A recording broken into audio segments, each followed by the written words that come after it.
have the corporate finance team talking of the forecasting valuation piece, and then our legal team will take over in terms of the legal angle to it. So roughly about 2 hours 15 minutes plus question. So you're going to do the forecasting and the valuation piece as Yeah, well. the key things, not in detail, but the Yeah, key things. yeah, What yeah, to do. yeah. More, I suppose more focus on the DD part of it. Correct. And we have something. There's a workshop on forecast, revenue forecasting Yeah, software. not too much in details on that. Yeah. So anyway, both of those are covered in here two other workshops, Shiluka, so it's okay. Correct. Joining us. We'll take another minute for everyone else to sort of log in.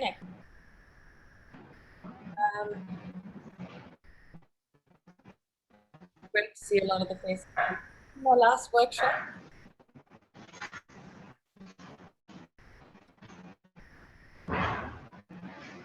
Anyway.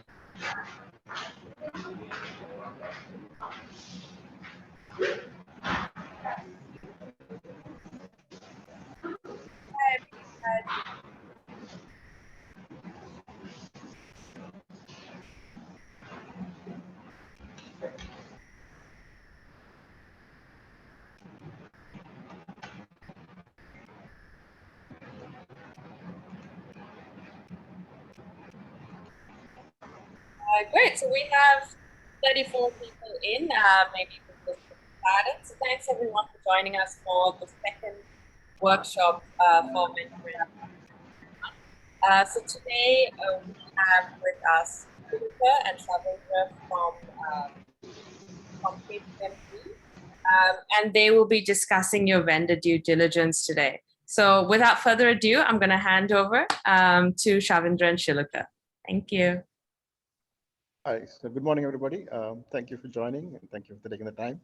I see a familiar name, Chanel Pereira. Chanel was with us at KPMG, so she might find this a bit boring, but for the rest of you, I hope you find it interesting. So we'll talk about 45 minutes on the due diligence piece and what our experience in those areas and some of the pitfalls, some of the things to look out for. We'll talk a bit again on forecasting and what you need to look at when you look at valuations and building a business model. And the last part will be on the legal angle to it. All of this is based on the experience we've had. We worked with Prajit and the team, Kishan and the team for a long time, both with BOE and LAN. So what we're going to talk of today is essentially our experience across many years in that area. So Shavindra, over to you. Thank you, Shilukha.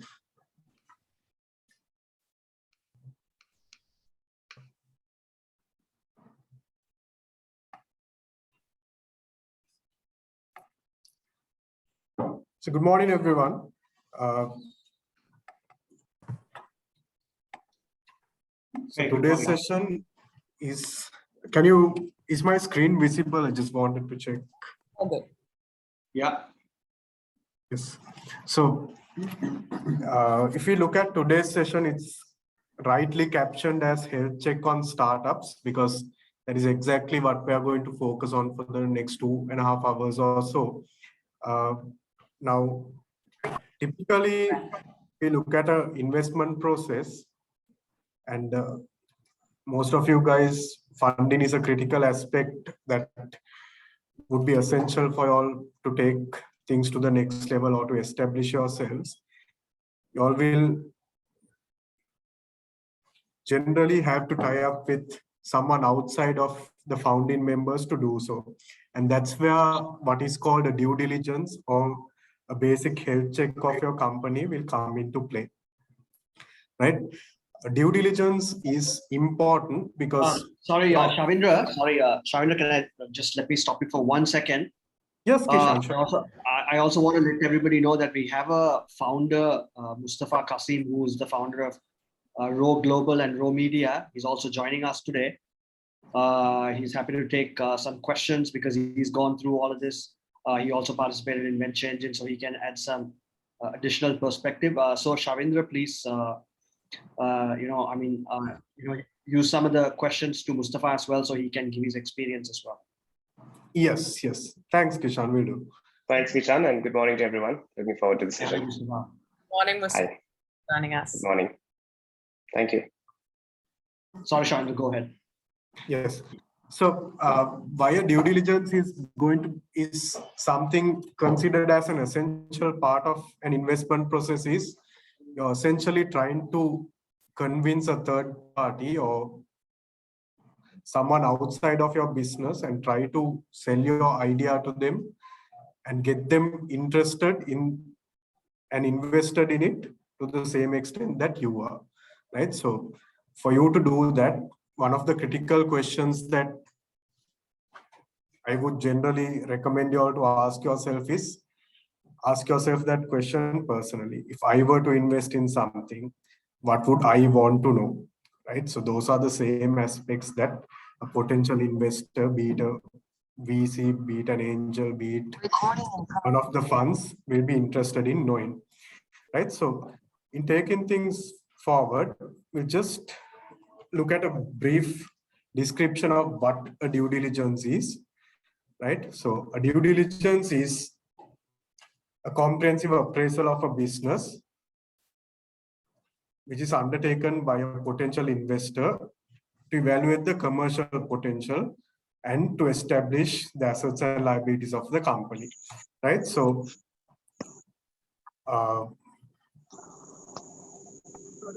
in general, if we look at things, due diligence will go into a bit of nitty-gritties.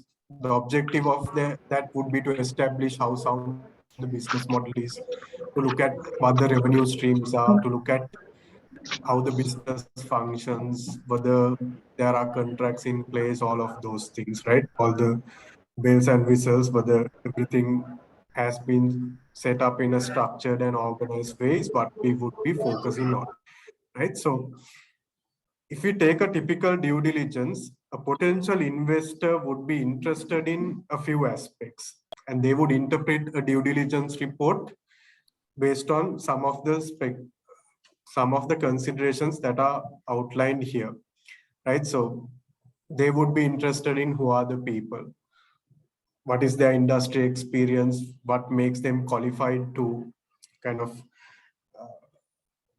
do what they are doing, and to get a broad outline of who the people involved in the business are. Then what is the product, and then what are the services that are offering, how does all of that come into play. Then in terms of the broader team, who are the people involved, do you have the necessary expertise, do you have the right people in place, then what are the market opportunities, who are the existing players, then the sales strategies, etc. Then the development milestones.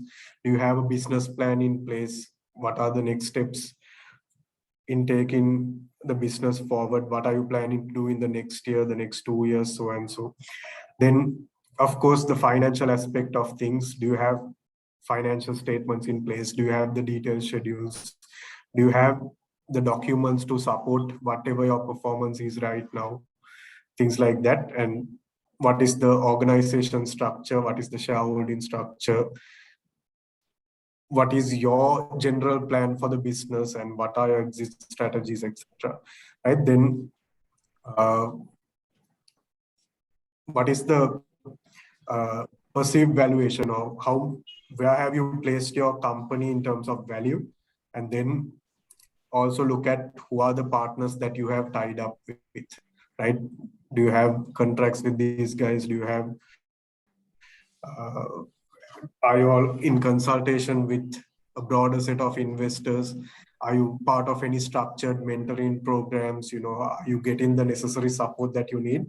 Those are some of the things that investors would be typically interested in getting into. So with that in mind, today's session will focus on a few key aspects. One is, in terms of housekeeping, do you have the right internal controls in place?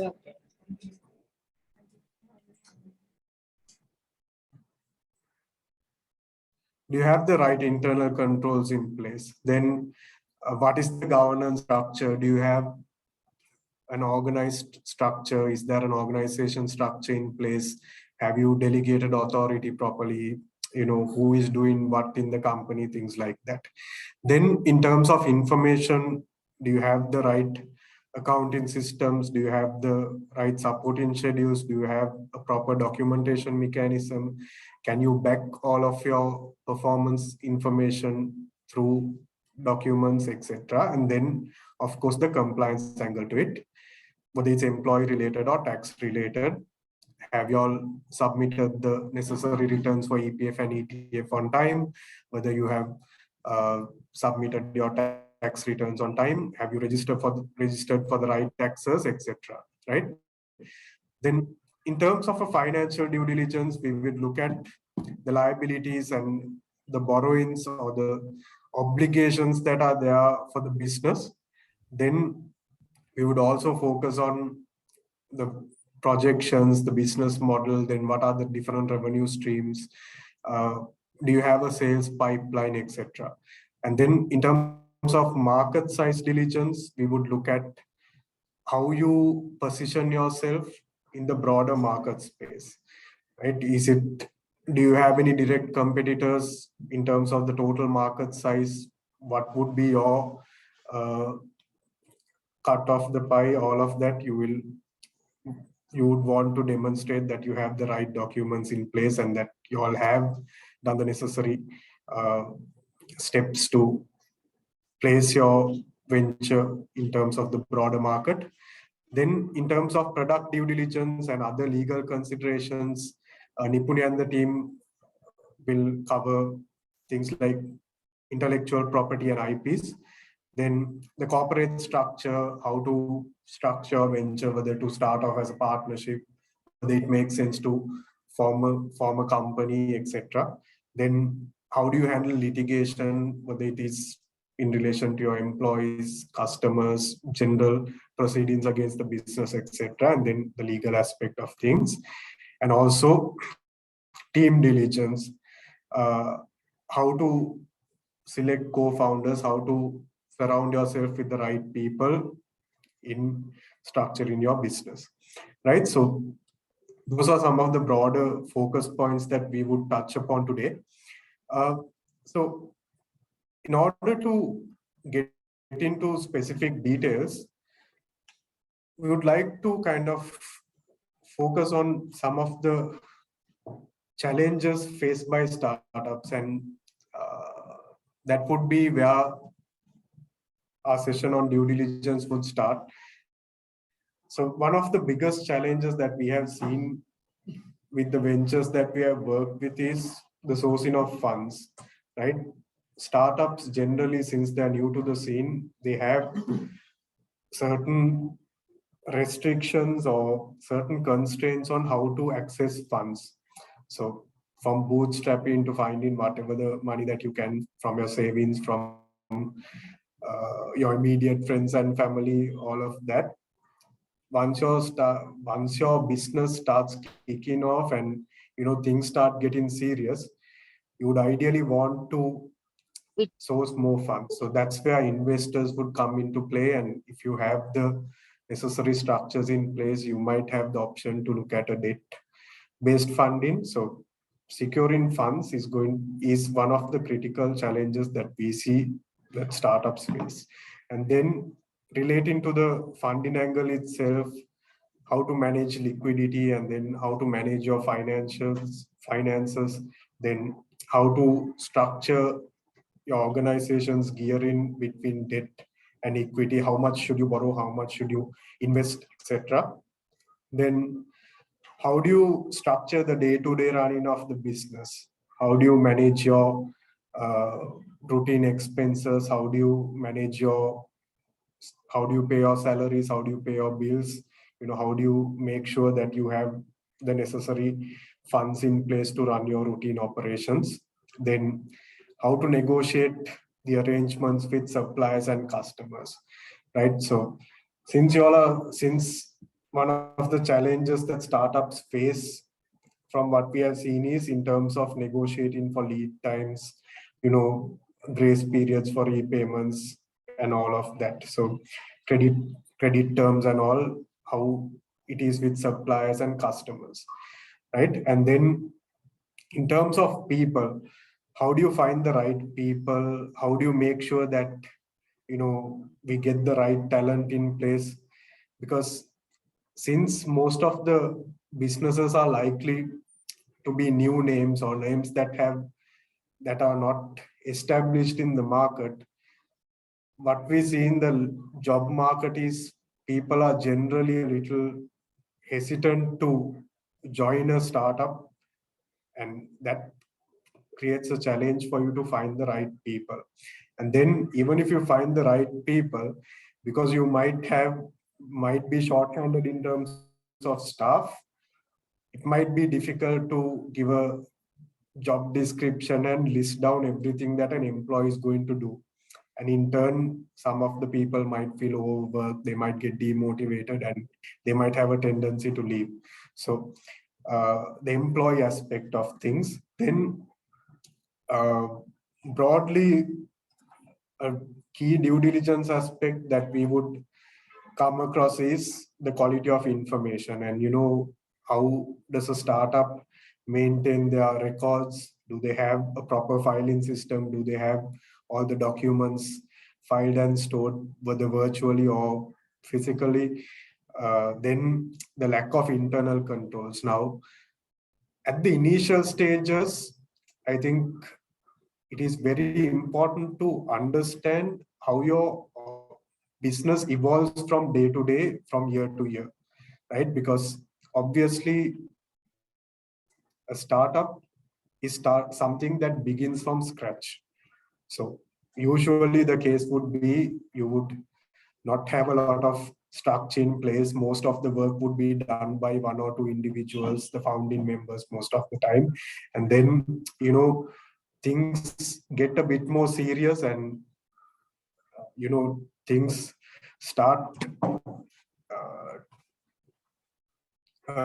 becoming a bit more complicated when you have to get other people or outside people, or in this case employees, involved in your business, right? So generally you need to make an allowance for human nature.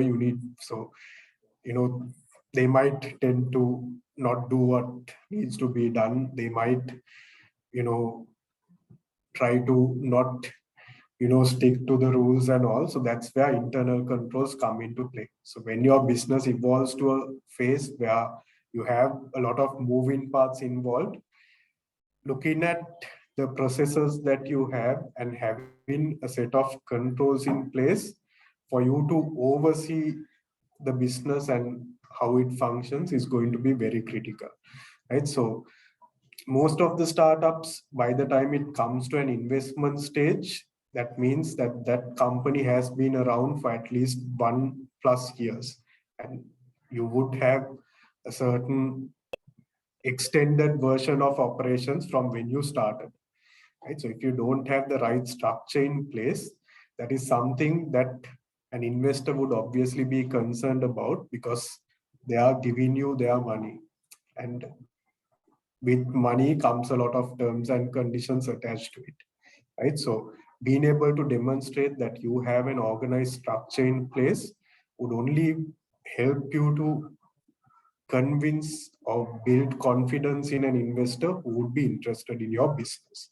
Then another aspect of it is, see, obviously your main focus when you kick off operations is not going to be on the reporting aspects and meeting doing whether trying to figure out if everything has been done by the book and all. You would obviously be focused on keeping your head above the water, right? So you might not have a lot of time to focus on documentation and then regulatory requirements, tax requirements, etc. So it is important to be mindful of these things and have a plan in place so that you don't miss out on any of these things from day one, right? While it might not be your main area of focus, and you would obviously be more focused on the commercial side of things and the operational side of things, don't tend to lose focus on the administrative aspects of things, because things like EPF, ETF, things like tax and all will kind of come back to bite you if if you have not done it in the correct way. And investors would be particularly interested on those aspects of things because they would ideally want to tie up with a business who is doing things right. And then the next aspect of things is business focus. See, as a startup, it is very important for you all to focus on what is essential for the business or what are the critical success factors. Most of the time, what we see is a lot of startups try to do too many things at the beginning rather than focusing on what is absolutely essential or what is the basic idea that you started off with, right? So while innovation and evolution is very important for a business, it is also important to not lose track of the foundation and where you began and what your core business concept is, right? Then sometimes you might not have the basic organization set up in place, the goals, vision, mission, objectives, which kind of raises into question what the company is all about and all of that. And what is your action plan? What is the business plan? What are the next steps on the cards, etc. So those are some of the typical challenges and gaps that we have come across in terms of startups, right? We'll go into a bit more detail on each of those aspects. Now, in terms of funding requirements, see, you need to put a bit more emphasis on why you need funds and what you're going to use the funds to. Because obviously, since funding is a constraint, you need to be very careful on how you use your money, right? Typically, startups will need funding for expansion as well as working capital requirements. That is to run your day-to-day operations as well as to take your business to the next level, right? So obviously the funds are coming at the initial stages would come from the promoters itself, where you would dig into your savings and you will borrow some money from your parents, from your friends, from whoever is close family, whoever is willing to give you money would be where the money comes from, right? So since cash is a constraint, it is very critical that you keep track of how the money is being used, what the money is required for, and how it is being used, right? Then angel investors, venture capitalists, then loans and any other facilities that you can structure with banks. If you can structure something like an overdraft, it will always be helpful to have your routine expenses managed. Then, of course, once things expand beyond a certain point, you can look at institutions like private equity investments and rather more organized investments coming into the business, right? So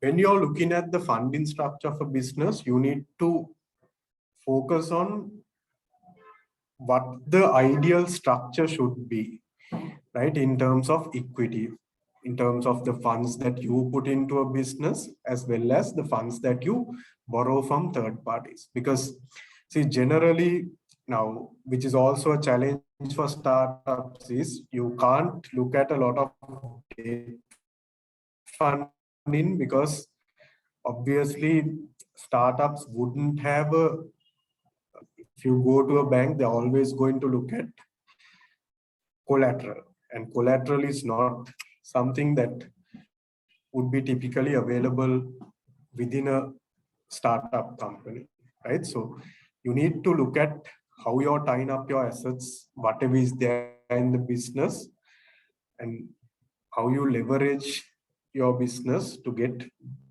funds from outside, right? So if you're looking at debt funding, then you need to maintain a keen eye on what the gearing levels are and how that would have an impact on your business as well, right? Then in terms of working capital requirements, the ideal scenario for it would be for the business to generate enough money through its normal operations where additional funding would not be required to run the normal functioning of the company, right? So for you to be able to do that, if your company has inventory, you need to make sure that you don't unnecessarily tie up money in your stocks, right? That's where concepts like just in time and effective and efficient stock management comes into play, where uh, you buy stocks when it's necessary and that you don't hold inventory for too longer than you would want to have, right?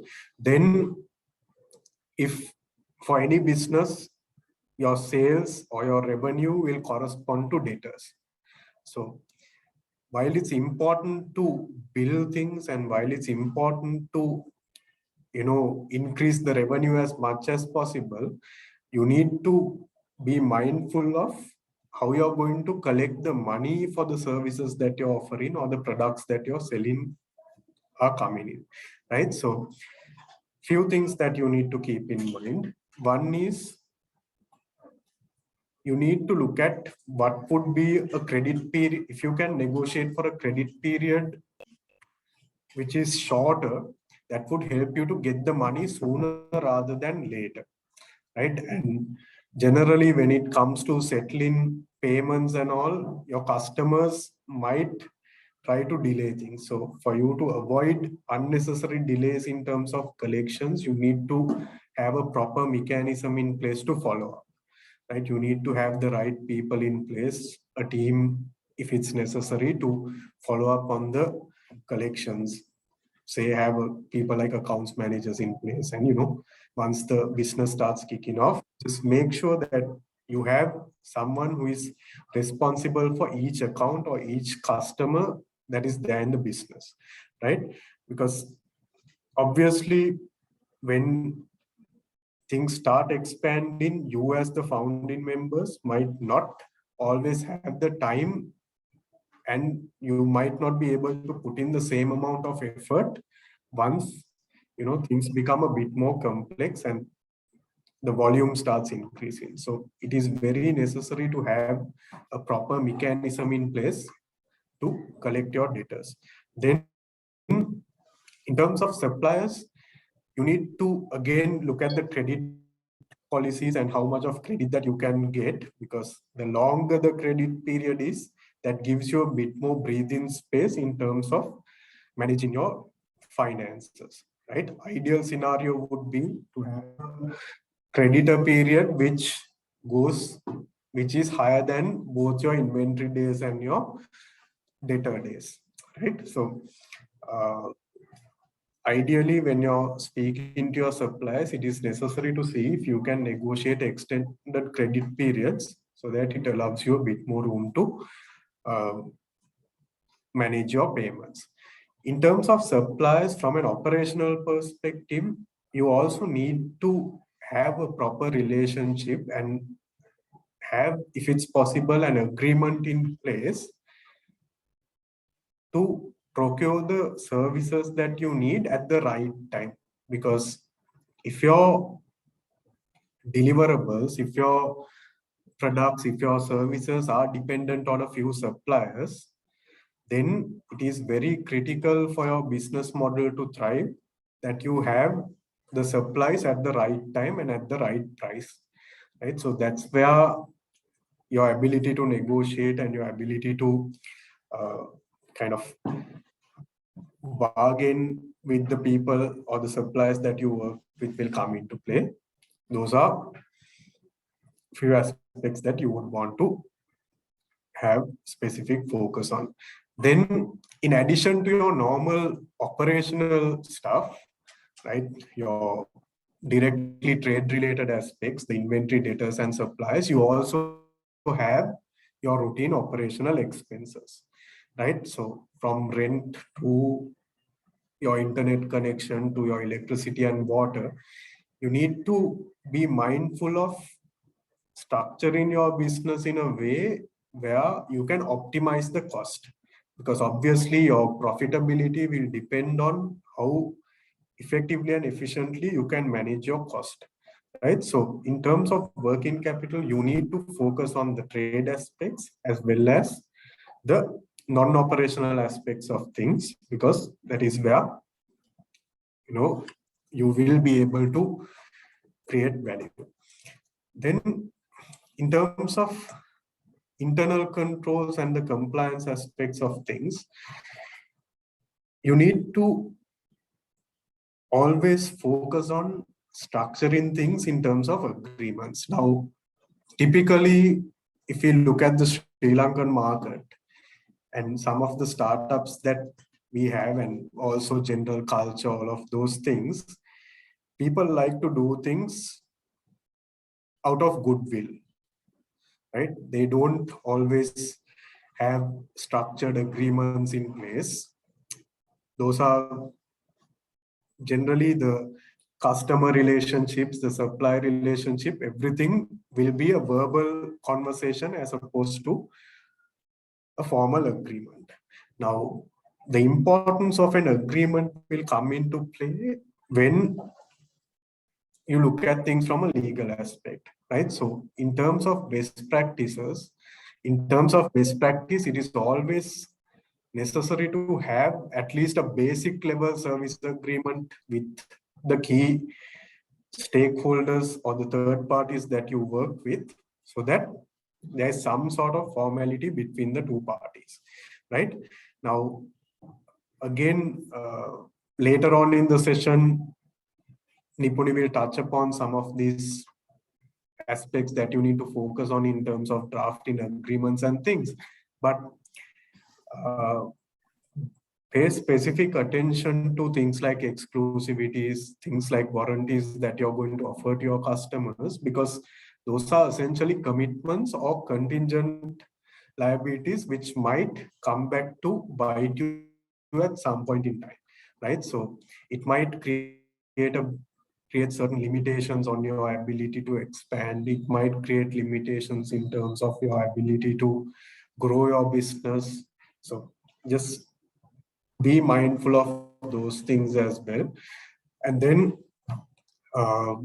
in terms of legal ownership of assets and liabilities, from an accounting perspective at least, what should come into your accounts is what the business owns. And if the business has a certain amount of assets and liabilities recorded under it, while now, for example, at the initial stages, most of the assets that are put into the business for startups would be personal assets. You might bring in your personal laptop, you might use, say, a room in your own household, everything is done in a very minimalistic way. But when things evolve I'm going to one day fall. Pradit, I think Pradit, you'll have to mute. Sorry. no, so it is most of the startups, they work on a very minimalistic structure, at least at the onset of things, because obviously money is tight. You don't have your own business space, and you don't have your own asset. You don't have the luxury of buying assets specifically under the company's name. But if an investor is coming into play, or if a third party is involved in the business, or you are looking at raising funds from outside parties, those are things that they would be interested in, because obviously they would like to invest in a self-sustaining structure where the moment let's say one of the founding members decide to move on, it doesn't impact the business, because they would be investing typically in the business, right? So all of the assets and liabilities, the legal ownership of it and how it is tied to the business is something that will be touched upon when we are looking at a due diligence, right? Then do you have a proper accounting system in place? Do you have a proper operating system in place? Is everything done manually, right? Now, most of the startups that we have come across, their information is where the issue is, right? And typically the devil is in the details, right? So you need to kind of have a proper mechanism in place to keep track of all of this, have systems in place, make sure that now at the initial stages, again, when the business is small enough, a basic Excel would be sufficient for you to keep track of what the funds are, how the money comes, how the money goes, etc. But when the operations start expanding, little by little, it becomes difficult for you to keep track of each and everything, right? That's why it would be necessary for you to have a proper accounting system in place and, have a, if it's possible and if you have the resources, hire someone or maybe look at an outsourcing model where your accounts are maintained in some form of structure, right? And then make sure that you have to have sufficient oversight on all of the moving parts. You should have internal controls, whether it is through you signing off on the final paperwork or whether it is by you doing a cash count every once a month or you doing a stock count every once a month. It is necessary to have at least the basic infrastructure or the basic controls in place for you to be able to have sufficient oversight of what is happening in the business when things start expanding, right? Then, of course, keeping those records is just the first step. You need to look at periodic financial reporting, right? Financial reporting in the sense you should at least look at having an income statement and balance sheet at least on a monthly basis and focus on using those accounts for your regular decision making, right? Because see, while preparing an account set on a monthly basis is a hassle and it is a process, the value of it comes when you start using that information for your day-to-day decision making to decide, okay, is my revenue dependent on one or two customers? Do I need to look at expanding my sources of revenue? What is my cost? Are there any significant expenses that are there which I could cut down on, right? So when you start using that information for your day-to-day running and making your business a better version of itself, that's where information will play a critical role, and that is where information will add value to your business in turn, right? Then in terms of organization structure. Sorry, Shavendra. Yes, Kishan. I think it'll be good to bring Mustafa in right now. So do you mind if I just sort of interrupt you and Yeah. ask a question? Yes, Kishan. Hi, Mustafa, I think. Are you asking a question or do you want me to ask one? Hi, Kishan. Okay, let me Kishan, go ahead. Okay, thanks. Hi, Mustafa. Thank you for joining. I know you're very busy, and thanks for taking the time. So obviously, No I problem. know. Happy to be here. Good. Thank you. I know you're building an exciting company. I still remember Raw, right? I mean, 4 years ago, you went through this whole process of due diligence. I know many founders actually either one is they are not very excited about it because it's a lot of work. You need to get everything together. There's a lot of paperwork and all of that stuff.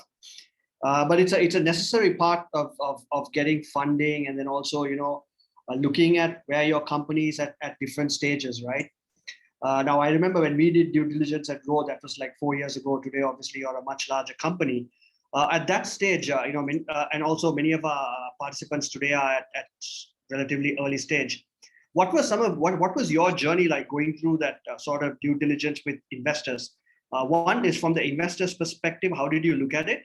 Second, and what was it that was sort of eye-opening for you when you did that due diligence, for you personally as a founder and also for the company?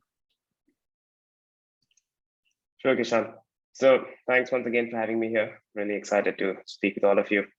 And yeah, Kishan, feels like only yesterday that we did the due diligence for Row. I think it's been about 4 years now. It was in 2017. So one of the biggest insights and learnings that I had during our due diligence process was that what the investors are really looking for is not to see how good you are or what your financials look like, but they just want to make sure that whatever you have told them so far checks out. So you don't really, I mean, a lot of companies, especially early stage companies, even us at that time, we had a lot of things all over the place. And I don't think you should worry too much about that, as long as you allow the auditors to come in and just be transparent about what's going on. Don't try and really hide anything. If there is something that early stage companies like Shavindra mentioned, things are all over the place. So don't worry about that too much. I think what the investors want to see is that what you have told them so far checks out. It doesn't have to be perfect. There can be a lot of issues. Just be transparent about those issues, and I think you'll be fine.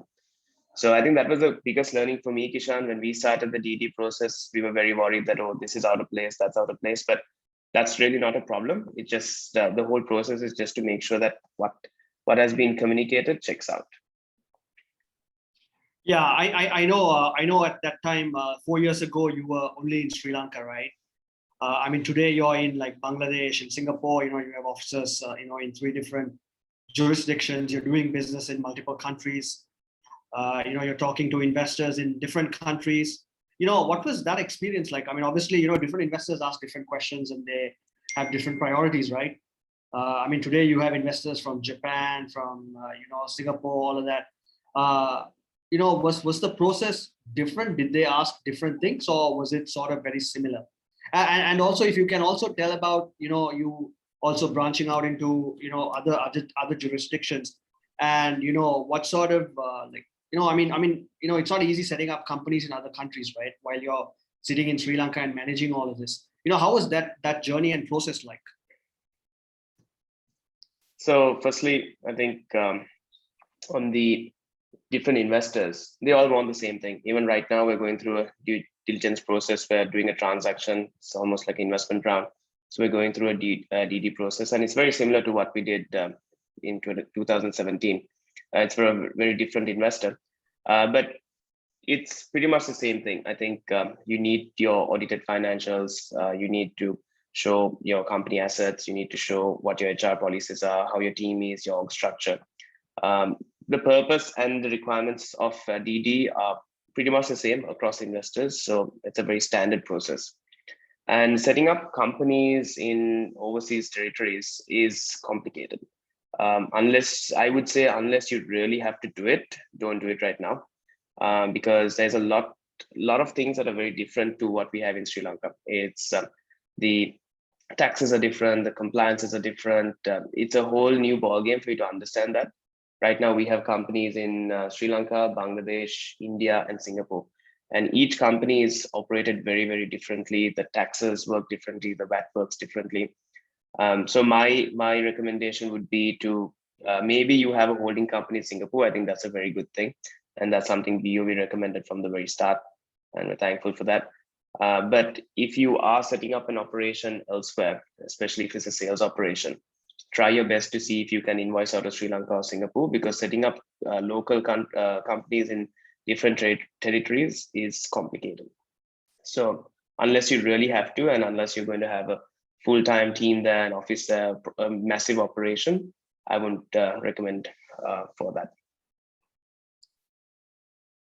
One more question I wanted to ask you. Now, I remember, I obviously when I meet a lot of early stage companies, right? I mean, they hardly maintain any accounts or books, simply because either the founders are largely non-finance people, or they don't have enough time to actually manage and maintain books.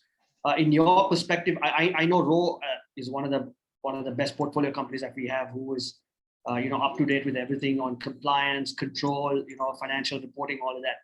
I mean, this is something that you guys have done right from the beginning, right?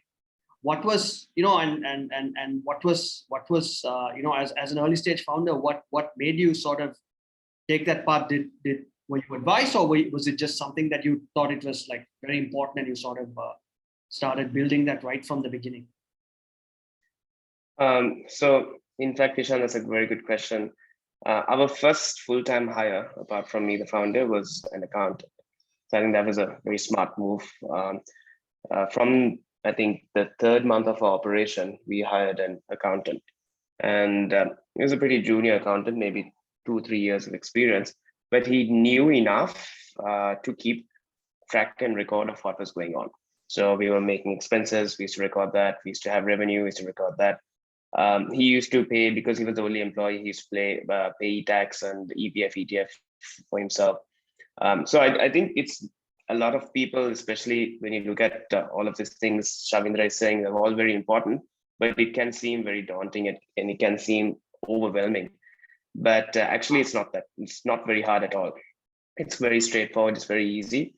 I would recommend for all new startups, especially if you're raising money, as early as you can, hire a junior to mid-level accountant who knows a little bit of compliance. I think that's all you need.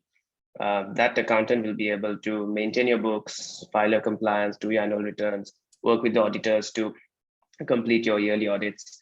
Having someone dedicated for accounting and compliance is very, very important. And it doesn't cost a lot of money, and something I think everyone should invest in from the early days. Because you don't want to be caught blindsided later on, right? Yeah. I mean, obviously for not filing returns or, not having set up the company properly. When you're expanding Exactly. and doing things in a larger scale, these are things that are very hard to unwind and, to reverse, right? So yeah, I think that's. And you will get hit with, I think Shavindra mentioned that as well. You get hit. I mean, if you don't pay your EPF taxes or your PE taxes for your employees, or your VATs or your income tax, today it might seem okay, but 3 years later, you're going to get hit with penalties, and they're going to compound those penalties based on the time period. So it's a very painful experience. Today it might seem okay, but 3 years from today, you're going to get. It's going to be a rude awakening. Yeah. I have a few more questions, but let me sort of open it up to the floor. I know you don't have a whole lot of time here with us that you'll be spending. So any audience participants have questions for Mustafa, please feel free to ask. I'll just open it up for a few seconds, and if no one has questions, then we'll continue. But if you have any questions, this would be a great time for you to ask. Hi, Kishan. Himesh, could I have a quick question, please? Yeah, go ahead. Please go ahead, Himesh. Hi, Mustafa. Just a quick one. Hi, Himesh. Hi. You said you were, let me turn on my video as well. So you said you were hiring the first hire as an accountant. I just wanted to ask whether the outsourcing option, there are companies who do your accounts and compliance for a monthly fee or based on transactions. So we kind of resort to that model from the start. Is that something you've explored? Is it something, that's more leaner than hiring your own people? Is that an option? I think that's a good question, Himesh. We haven't used that option before, but I know many others who have, and I think they have been very happy with it. And especially because when you outsource it, you get a whole team of experts.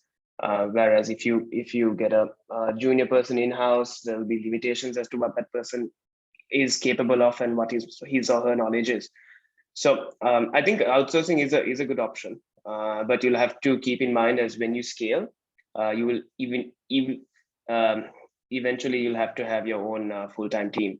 So I think it just comes down to planning. How long do you think you can outsource for? It's not a bad option. It's a pretty good option, but 2-3 years down the line, once you have maybe 15-20 employees, good turnover, then you'll definitely have to have your own in-house team for that. Otherwise, it's going to get very expensive, the whole outsourcing model.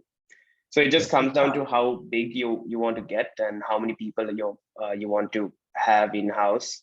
And then you can make decisions based on that. It's always good to start building the accounting and compliance team from the start so that the team grows with the company. Otherwise, you're going to be, say, a 20% strong company and everything's outsourced. And then if you try and bring everything internally, it's a harder challenge at that point. So both systems have the pluses and minuses. Okay, got it. Thanks, Mustafa. No problem. Hey, Nuha, go ahead. Hi, Mustafa. Hi. So you raised a Hi. really good, yeah, thanks for your advice. You raised a really good point about setting up companies overseas. And I think it's a very valid point. I agree with you.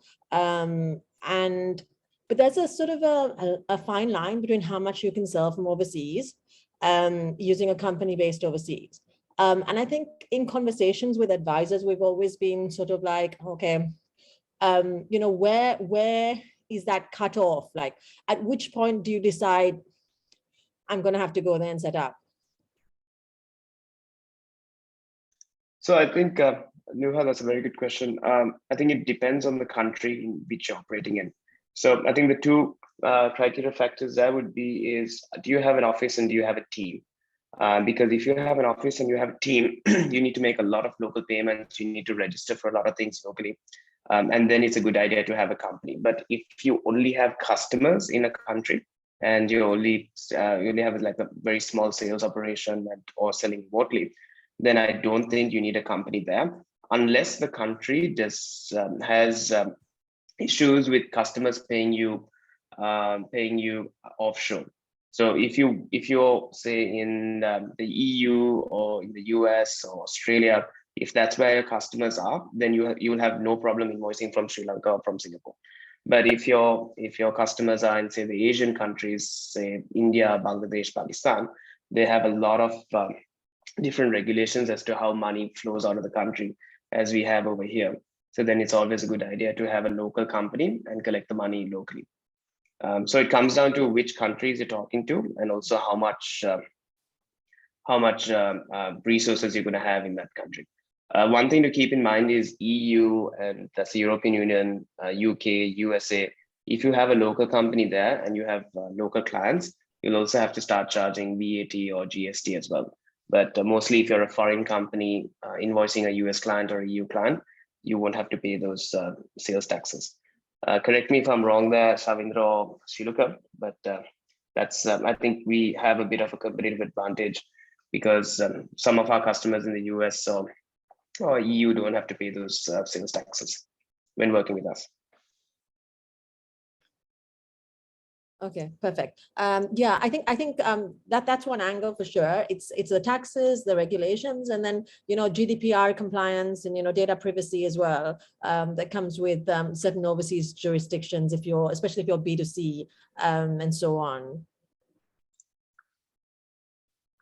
So thank you for that, Mustafa. Really appreciate it. Thanks, Kishan. Sure, Noah. Michelle, you have a question? Yeah, I'll go ahead with the question. Hi, Mustafa. Hi. At what stage of the startup is it good to start a holding company or move to an offshore base? Is there a particular time in a company life cycle, or is any time good? I think it depends on your plans, Michelle. So if your plans are to be Sri Lanka only for many years, and if your investors are from Sri Lanka, I don't see why you would need to have a foreign holding company. You would need to have a foreign holding company if you are investing in other companies. So the reason we needed a Singaporean company was because we were investing into Bangladesh and Pakistan. India, we had plans to invest into Pakistan as well. So our investor money went into Singapore, and it was a lot easier for us to move it to or invest it into Bangladesh, India, and also Sri Lanka. But it depends on your plans. If you're going to be a Sri Lanka only company, if you're planning to grow in the local market and your investors are local, then there's no need to have a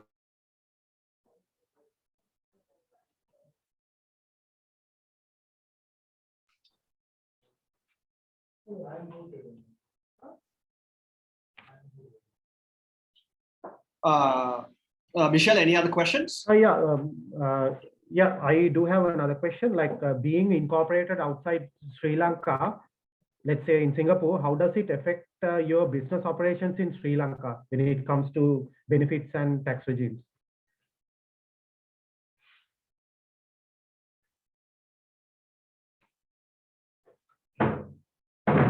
Mustafa, can you hear him? Hello? Did we lose him? Yeah.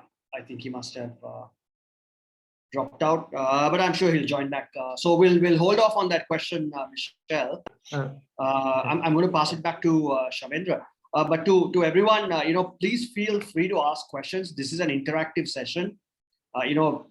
We don't want this to be a one-way lecture because then it's you're not going to get the best out of this. This is definitely not a lecture. I mean, we want you to take the most out of all this information. You'll have plenty of questions. Please interrupt. Please stop. Ask questions. That's the only way that everybody else is also going to learn. So please stop anytime and ask questions. Yeah. Shavendra, back to you. Sorry, Kishan. I think my internet dropped. Just rejoined. Yeah. Okay. Yeah. Sure, no problem. Michelle, you want to ask that question quickly again from Mustafa? I think he got cut out. Sure. What I wanted to ask was like being, let's say we have an offshore company in Singapore. How would it affect our operations in Sri Lanka? And does it affect any tax benefits or any other benefits that we would receive from Sri Lanka? That's a good question. So just to understand that a little more, you asked if you have a Singaporean company, what are the benefits you have in Sri Lanka? Is that the question? Yeah, I mean, I just want to know a bit about operability, how like operating in Singapore, like let's say we invoice from Singapore, and because our clients are mostly worldwide, we don't have any clients in Sri Lanka. So, oh, right. Okay. Then I think it's a very good idea for you to have. If you're a global business, you should definitely think about registering in Singapore, because that gives you flexibility, and also I think it's a lot easier. So if you have a worldwide client base, you should definitely think about registering a company in Singapore. If most of your customers are in Sri Lanka, you need to have a Sri Lankan entity because it's very hard for Sri Lankan companies to pay a Singaporean entity or any entity outside of Sri Lanka. All right. Okay. Thank you. And I think you should also look at the benefits as well, Michelle. So the tax rate in Singapore is 17%. Tax rate in Sri Lanka for an SME is 14%. So I think Sri Lanka does give a little bit of a benefit on the tax rates. But also you need to also keep in mind that if your employees are in Sri Lanka, you may need a Sri Lankan entity to pay them. You'll have to file the EPF, ETF, etc. So maybe you can consider having a company in Singapore that's fully owns a Sri Lankan entity. Okay, got it. Thank you. Also, Michelle, I think it's important that you engage and build relationships with advisors early on, because only advisors like KPMG, PwC can really advise on stuff like that, because these compliances change regularly, right? Tax law changes on a regular basis, or at least on an annual basis. So obviously, it's hard for any of us to keep track of it. So we always recommend good to start building those early relationships with your advisors. I mean, obviously, you don't have to engage them, but it's good to start engaging them even at a lower scale right from the beginning. I think that's what Mustafa did. I remember, he was very keen to bring in KPMG and the consulting guys early on, so that we don't miss out on things. Sure. And just to add to that, I think I mentioned that it's very important to invest in, say, an accounting compliance resource from early on. And just to add to what Kishan said, it's also very important to engage with the right consultants. So build a relationship with your auditor, build a relationship with your tax consultant, build a relationship with, say, your legal advisors. From the very start, identify who you're going to be working with and start investing in those relationships. We are very glad to have a good relationship with KPMG. Sometimes I call Shiluka and keep annoying him on certain things, but it's good to have that relationship built from the early on, so that as you grow, you'll have these accomplished firms who will be able to help you and guide you through the way. Yes. Thanks, Mustafa. You will hang around, right, for a bit? Yeah, I'll be around, Kishan. I need to step out at 11, but until 11, I'll be around. Okay, so if you have any other questions, please interrupt and ask while we will carry on. So I'll pass it back to Shavendra. Thank you. Thanks, Kishan. And Very value-adding thoughts, Mustafa. Good stuff on everything that you said. Kishan, also, thank you for bringing it up. I mean, if there are any questions that you all need to ask, just make sure that you all speak up and just give a shout out if there is anything that you all need to clear out. There are a couple of things that I wanted to add to Himesh's question on outsourcing arrangements. Like Mustafa rightly mentioned, it will be a bit, it would be a lean structure to look at least at the initial stages. But when you start scaling and when you start expanding and when you start, using information in a more productive way to make your decisions in the business, I think outsourcing might be a bit of a bottleneck in that process, because you might not be able to get the necessary information or the necessary reports that you want on a timely basis. And it might be a little difficult to get things sorted out if there are any management information reports that you all need. So that is one of the considerations that you might want to make if you're looking at an outsourcing model. How are you going to access information and structure your reports?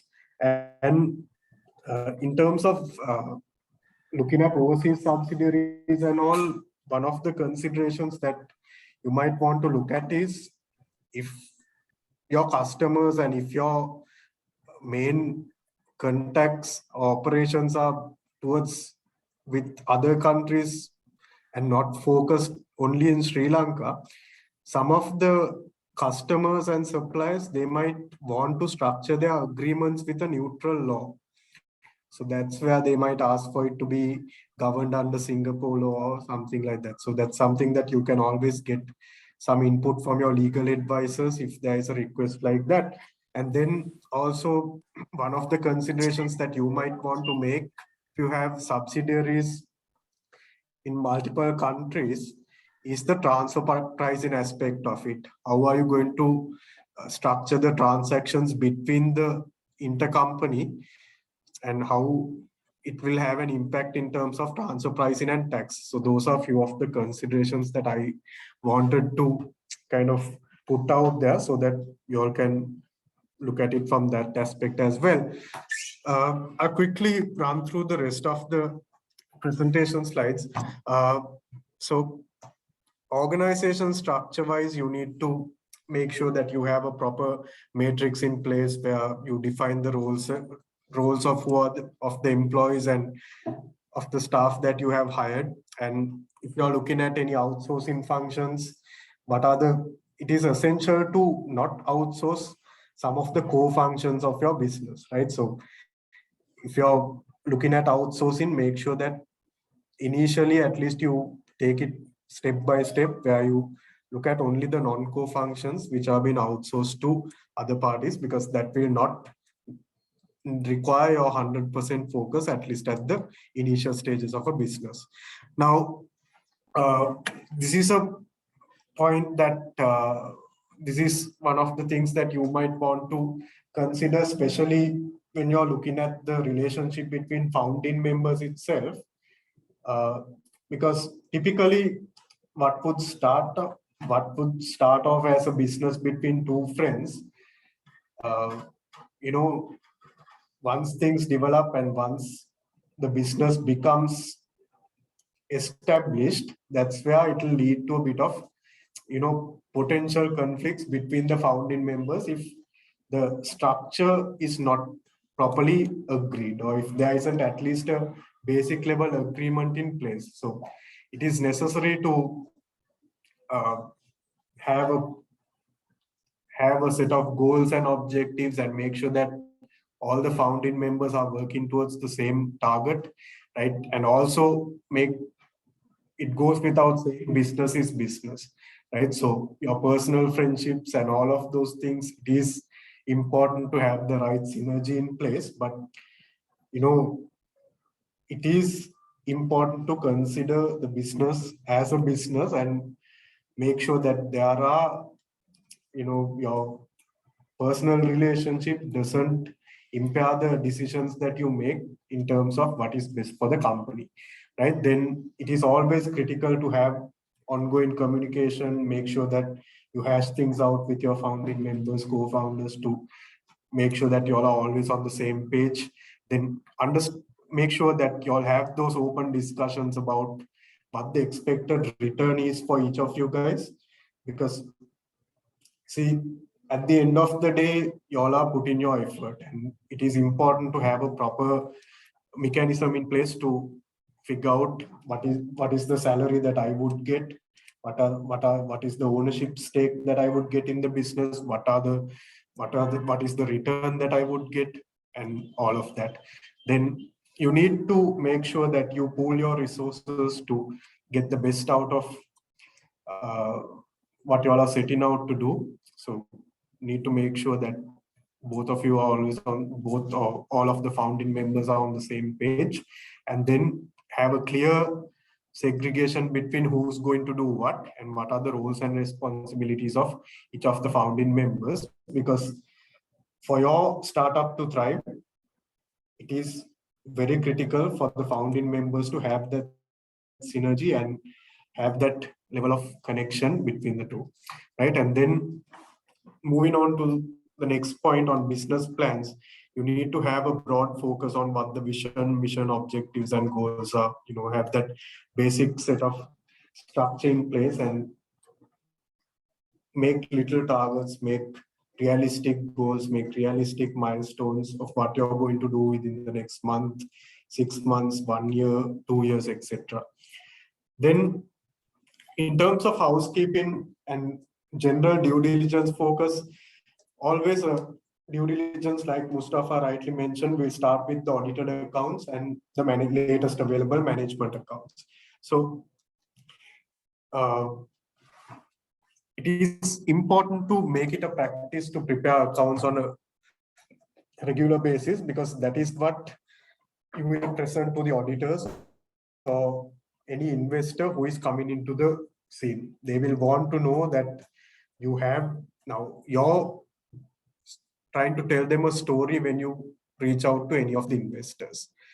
Having all the facts and figures in place and documented in a proper manner is only going to help you to tell that story in a better and convincing way, right? While, like again, Mustafa rightly mentioned from his experience in terms of due diligence, see, everything is not going to be perfect. Just make sure that you are open about what it is, and just coordinate with the advisors who will be involved in the due diligence, and make sure that you give all the right information that you have, so that that process is smoother. And at the end of the day, that the exercise that is taken as part of a due diligence will be more straightforward. Then it is always important to have a track record of what are the key events that have happened in the business, have a proper document in terms of what the business model is, and at least have the basic KPIs, key performance indicators like revenue growth, profitability, and all of that in place, so that it gives a better indication of how your information is structured. Then in terms of employees, you need to look at what are the benefits that you're going to offer, right? How will the basic salary work? How are the commissions going to work? Are you going to consider things like share options to make sure that the employees are personally invested in the business, things like that. Then how many people do you need to effectively run the operation?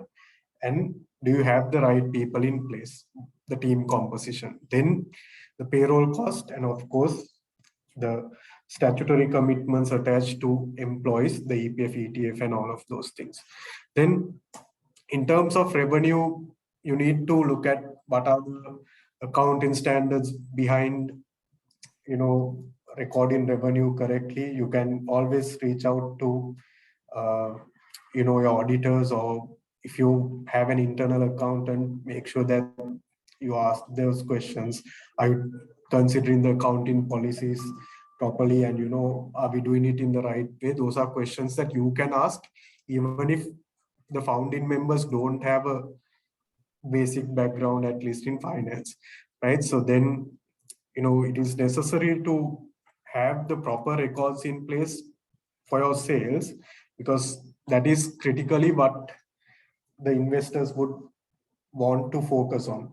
Who are your customers right now, and what is your track record up to now, right? So having detailed information on revenue, whether it's customer, product based, etc., it will having a more comprehensive type set of information on revenue will help to kind of make those decisions and do those analysis in terms of how things need to be placed. Then in terms of cost, uh, what are the direct costs, the indirect costs, fixed cost, variable cost, etc.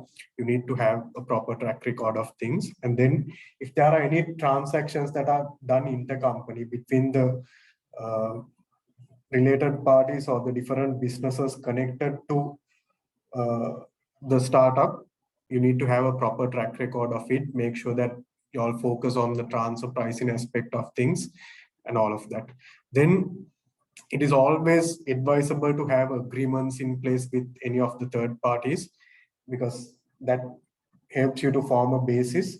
But be very careful when you look at things like agreements. While it's nice to have, it could also restrict you from doing a lot of things. So be very strategic and speak to your lawyers as well, and get the right consultation when you're structuring agreements, so that you don't get yourself into something that you shouldn't, right? Then look at things like insurance. It's always, there are certain requirements in terms of employee insurance, and then it's always a good practice to have insurance to cover the basic infrastructure in place, right? Then with your employees, you need to have agreements. Make sure that you structure it in a way that you cover the basic requirements, the working hours, the benefits, all of that. Then in terms of tax, consult with the auditors and reach out to a tax consultant to understand what are the taxes applicable to your business, and then make sure that you follow through with it. Make sure that you file the returns on time and make the payments on time, and that you regularly coordinate with the Department of Inland Revenue to clear out any open tax assessments, because sometimes the Inland Revenue Department raises tax assessments, and if you're not on top of things, it might lead to things like penalties, and it might create longer term issues for you, like Mustafa mentioned when that question was raised. Then of course, in terms of assets, we would focus on the quality of assets, whether the assets have real value, have they been depreciated properly, whether the assets have a recoverable value, whether there is any provisions that need to be made, things like that, for inventory, accounts receivable, etc. And in terms of cash, make sure that if you have a business, that you do all of the transactions of the business through the bank accounts of the business, because it's very easy to sometimes do some of the transactions through your personal accounts and things like that, and what would eventually end up happening is you will lose track of those things. So open a bank account under the company's name and make sure that you try to structure your payments through those bank accounts so that it is easy for you to keep track of, because that would be one of the main documents which will be used in preparing an account set, or when we are doing a due diligence.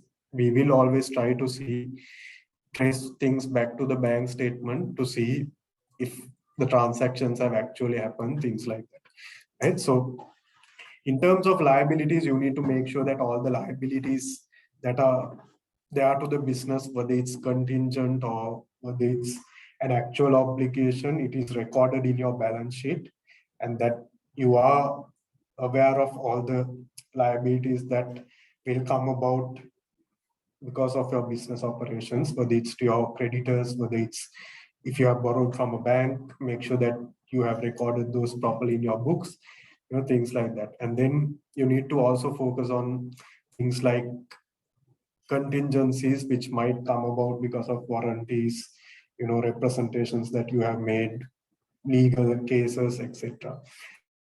Right? And a due diligence is a process, right? So once you're investor ready, and when you're ready to take that next step, the first thing that, say, an investor would ask you to do is do a due diligence, and we would like to have an understanding of your business. So a typical due diligence process would take any time between 3 weeks or longer than that, depending on the information and the quality of the information that is there. Because we will always, when we are looking at a due diligence, we will always try to connect things to the financial statements and the documents and all of those things. So if you don't have the account set, it's only going to delay the process. And if you don't have the necessary documents to support the transactions in your account set, again, it's just going to delay the process, right? And if you're looking for funding, it is very important that, and see, typically in our experience, most of the startups want immediate funding, and they are kind of looking to get there as soon as possible. So few things that you need to keep in mind is, we will ask for the accounts, we will ask for the detailed schedules to support the account set. So from day one itself, if you have the necessary processes in place to keep track of all of those things, it will only make that due diligence process smoother, right? So we will agree on a scope of work, then we will send you an information request, do the work, do our detailed analysis, ask follow-up questions. Then we will have a discussion on the findings, get your management comments, and if everything is well, we will release what is called a due diligence report, which, say, Kishan and the team at BOV would look at and then ultimately decide whether they want to go ahead with the investment or not. So although we say it takes 3 weeks, it takes longer when the information is not there. So at that point, you need to kind of, it falls back to you as to why the process might take longer, right? So just keep that in mind. And then the outcomes of the due diligence will contribute to the valuation and the valuation aspect of things. And if everything is good and well, the investment stage, it will go to the investment stage, and hopefully you can get the funding that you need. When you're looking sorry, at Shavendra, can I ask a quick question? I want to ask a question. I want to ask a question from Prajit. Obviously, Prajit, invests in from early stage all the way up to late stage investing. So Prajit, from an investor's perspective, what do you really look for when you ask founders to do due diligence? So basically, I think Mustafa answered most of it, but just to revalidate what Mustafa said, I think it's very important for the founder to be, the founders and the team to have good governance within the company. Right? Generally, it's a common thing, right? So today, in the papers, I read an article about, directors' liabilities and stuff. Right? So one of the things that we are mostly worried about is the liabilities that we will have to face, because, not only in Sri Lanka, in Singapore especially, if you do something wrong, you can be jailed as a director of a company, right? So those are the things that we fear the most for us. So just having that, and it's not only us, we become a partner of a company where the founders are the directors. It's all of us going to the same well, right? So it's very important that when you're doing the diligence, be very transparent and be very honest to yourself, and that's most important. And do not worry about things you couldn't have got done, because that's one of the reasons you're coming to other, giving the smart money and asking help from other people. And, basically, along with the new partners, you get the job done. Ensure it gets done. If you don't, you'll come back to bite everybody. So for me, as an investor, that's the biggest fear I have, because most of the time, a lot of Mustafa said this, right? A lot of the entrepreneurs think, we might not get funding if we show it. we rather than be transparent with us and work with us as a team than to, hide and move on. Because once you hide, the DD report shows it, you will never get funding up there from most industries, anywhere in the world. So it's very important to be honest and transparent about the whole thing. Also, Prajit, apart from financial, you will also do like a team due diligence and a IP due diligence and all of that, legal, and which also. Of course, that's the most important thing, right? That's why I said being transparent comes from honesty. So I think that's important. That so we do a diligence on the team. So that kind of diligence nobody else can do it. Me as an entrepreneur and understanding entrepreneurs. So embarrassing. I think somebody's talking. Hello, can you hear me? Yeah, we can hear you, Prajit. Go ahead. Yeah. So team, I said the other day also, team is key, and having that complementary skill set is key. The stickiness of the team is key, and the stickiness also comes in with partnerships. Right, partnerships in each partner has to understand and trust the other partner and respect the other partner, and and make it a powerhouse. And that's the only way it can happen. I mean, even at DOE Capital, when I started off, I selected the right partner who trusted me, and I trusted them, and we built a relationship accordingly. That's why it's a lasting relationship. The stickiness is there because you're very honest and transparent about everything that you do, and we've got the best people in town to come and help us. Like whether it's legal, whether it's DD, whether it's audit. We have the best people out there who come and help us and give us the right information. That is also very important, right? You go and have, I mean, there are guys like company secretaries and company secretaries. There are auditors and auditors, right? So you have to be very careful who you select, because you can also be guided in the wrong direction by the advisors, so-called advisors. So it's very important that you get the right advisors in place. And also know for yourself, you should also be very clear in terms of what you know and what you don't know, more importantly. Because I was telling the other day, your biggest strength can be the weaknesses that you have, and identifying the weaknesses and correcting them. So that could be one because founder's biggest strength. So it's important that we go through that and team bring out the team in you, or the spirit in you. The integrity, the attitude, the flexibility. So those soft skills are very important for us in a team. That's something that a lot of people here do not have. A lot of people have the hard skills, but the soft skills are not there. So I can tell you from lots of people that I've invested over the last 10 years, I find that missing. And one of the things I'm thinking of bringing into venture is to talk about the soft, like a finishing school, for founders to have those soft skills. So I think that's another important piece that we are missing. And nobody in Sri Lanka does that. So I was hoping to get that done, hopefully, with the next program. On a lighter note, Prajit, I've heard investors send emails in the middle of the night, seeing whether founders respond quickly. Is that true? Not Rajan, he'll tell you.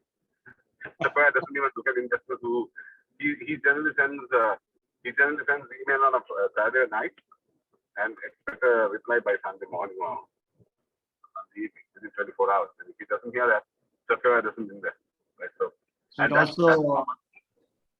So it's also to show how diligent the founders are, right? And how focused are they on the business, I suppose. So it's also having that passion and hunger, right? So yeah. If you don't have that, and if you don't have the drive, then go get a job and work somewhere else. If you're going to a startup mode, you need to be able to go through the roller coaster ride. And to give you an example, with Elon Musk, Rajan was telling us story, right? Elon Musk had not even a penny in his bank account, but he had the hunger and drive to get it around. And look at him today, right? So I mean, many of these great entrepreneurs who are out there have gone through this roller coaster ride, have put where the money is, where their mouth is, and driven through. Right? So I mean, every successful enterprise has gone through massive failure, and only through that you can learn. You learn more through that than anything else. That's important. So for us also, when we look at founders, we also look to see if people have done things before, failed. It doesn't matter if they fail. In failure you learn more.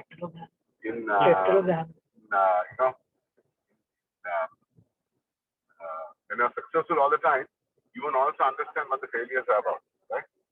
So, Yeah, that's why they say, right? Fail fast, fail quick, right? I mean, or fail often so that you learn fast. Anyway, right, thanks, Prajit. We'll have a few more questions, but yeah.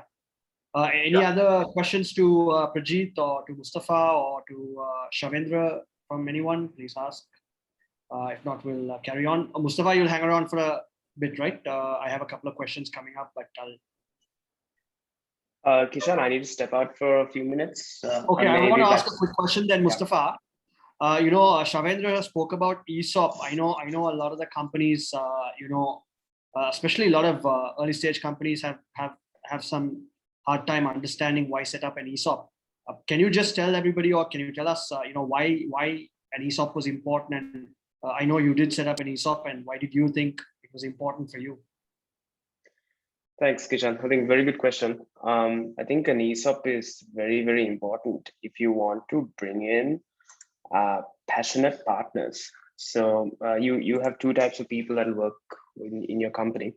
Number one is your standard employee, and number two are partners. Partners is also the founder, current founder or founders are partners. And if you want more people to come in and be driven, respond to emails on Saturday night, you can't expect a standard employee to work after 6 o'clock or on a weekend.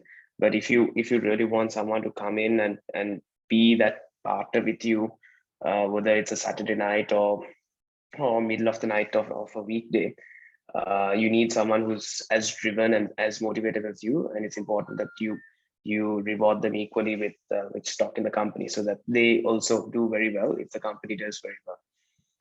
So an ESOP is very, very important. It's a very good tool that you can use to really attract the best and the brightest, as well as drive that and fuel that passion and fuel that commitment from people.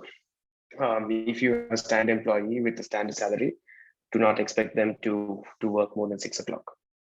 And I think that's a lot of people should understand that. I think a lot of founders are mistaken that the employees should work as hard as them. No, it's not their company. They will work for what they're paid for. So an ESOP is a tool that you can use to really incentivize and drive people to become as committed and as passionate as you are as a founder. Hey, Mustafa, I have a question, follow-up question to that. Right, so maybe, and I have had several questions. How do you find that person? What is it you're looking for? And you've done that, right? I mean, you started off as a single founder, then brought Abdul into the equation, and so identifying the right person for the job of becoming a partner, co-founder, that is important because it actually let you do other things, right? So how maybe elaborate a bit on that, because I think a lot of these single founders find that very useful to understand how they go about it. Yeah, sure. So actually, as you rightly said, Bridget, I started off as a single founder. First, I think 2.5, 3 years, I was a single founder. And Abdul actually joined us as an intern. He was fresh out of university and interning at Row, but I think he brought in a lot of passion and a lot of commitment.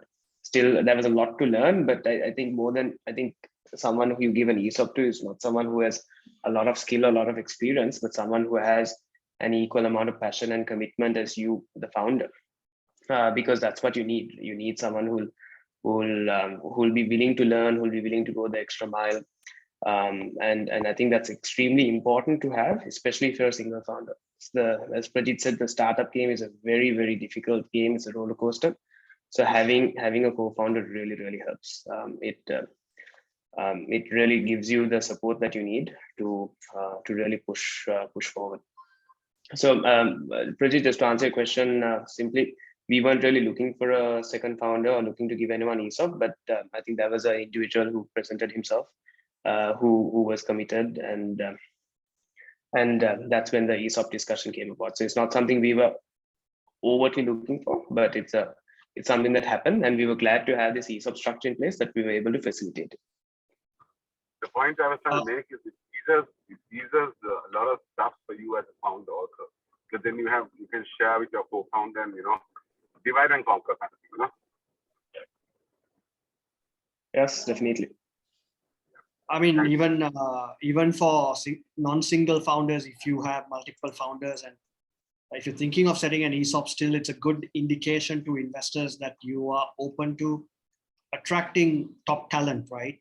I think that also sort of gives a good sort of indication to investors that this is a company that's thinking all those possible avenues of bringing in the best talent. Apart from, if you're not a single founder also. So I think you should just keep in mind ESOP is something that that is a value add to the company, and it could also really be beneficial in bringing in really good talent that are probably not even going to be co-founders, right? ESOP not necessarily have to be only for co-founders, right, Mustafa? I mean, you can. No, it doesn't have to be. You can even give an ESOP to your entire team. And Yeah, a lot of companies do that, yeah. So I know when Ensinga exited, they had an ESOP pool which they distributed to all the employees. So every employee made some good returns, right? So I think that was a good gesture from the founders. So I think it really helps you to build that culture also when you have that kind of those kind of structures built into your company. Yes, for sure. I was looking at the news, and WeWork has finally gone public, I think a couple of months ago. And now a lot of the employees who received ESOP are now able to cash out. So yeah, ESOP can be used across the board. Yeah. Anyway, back to you, Shavendra. Thanks, Kishan. Just there's one more slide before I hand it over to Raghu. We'll take things forward with the valuation aspect of things and the forecasting. Sorry, Shavendra, I think there's an echo. I don't know if it's just for me or if it's for others as well. But... Is it okay now, Kishan? Hello. No, it's not. It's echoing. Yeah, I think it's still echoing, Shavendra.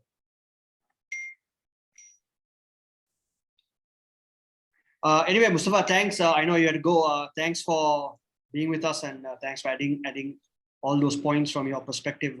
So we'll catch up soon. Yeah, thanks again, Mustafa. Thank you, Kishan, and thank you, everyone. And I wish everyone all the best. I look forward to the final stages of Venture Engine. Looking forward to seeing what everyone's working on. Thank you. Great. Thanks, Mustafa. Shavendra, are you back? Kishan, is it okay now? Nope, I still have an echo. Anyone else, or is it just me? No, we are getting it. I think check whether he's logged in from 2 devices. I think maybe that's the reason. Are you logged in from 2 devices, Shavendra? No, Kishan, I'm trying to solve it. Okay. Nuha, you have a question. Is it for Mustafa? Sorry, Kishan.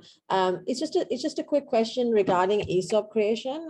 It's fine. It doesn't matter. Maybe yourself and Prajeet can answer, Shavendra.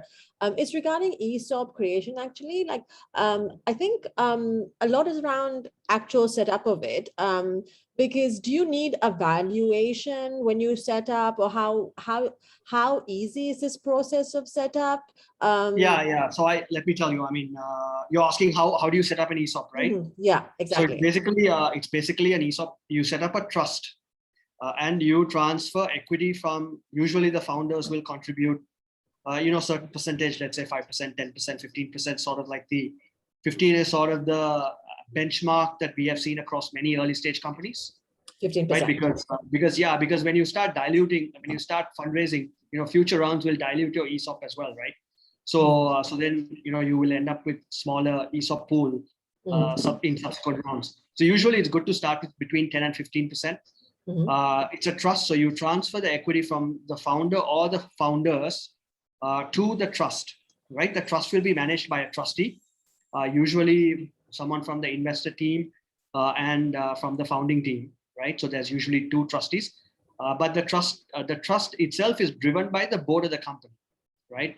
So the board collectively decides, okay, we'll give this new CFO 2% or 1% or whatever, right? So the board drives the trust. The trust is just there to execute the trustee as the trust fund, right, or the ESOP fund.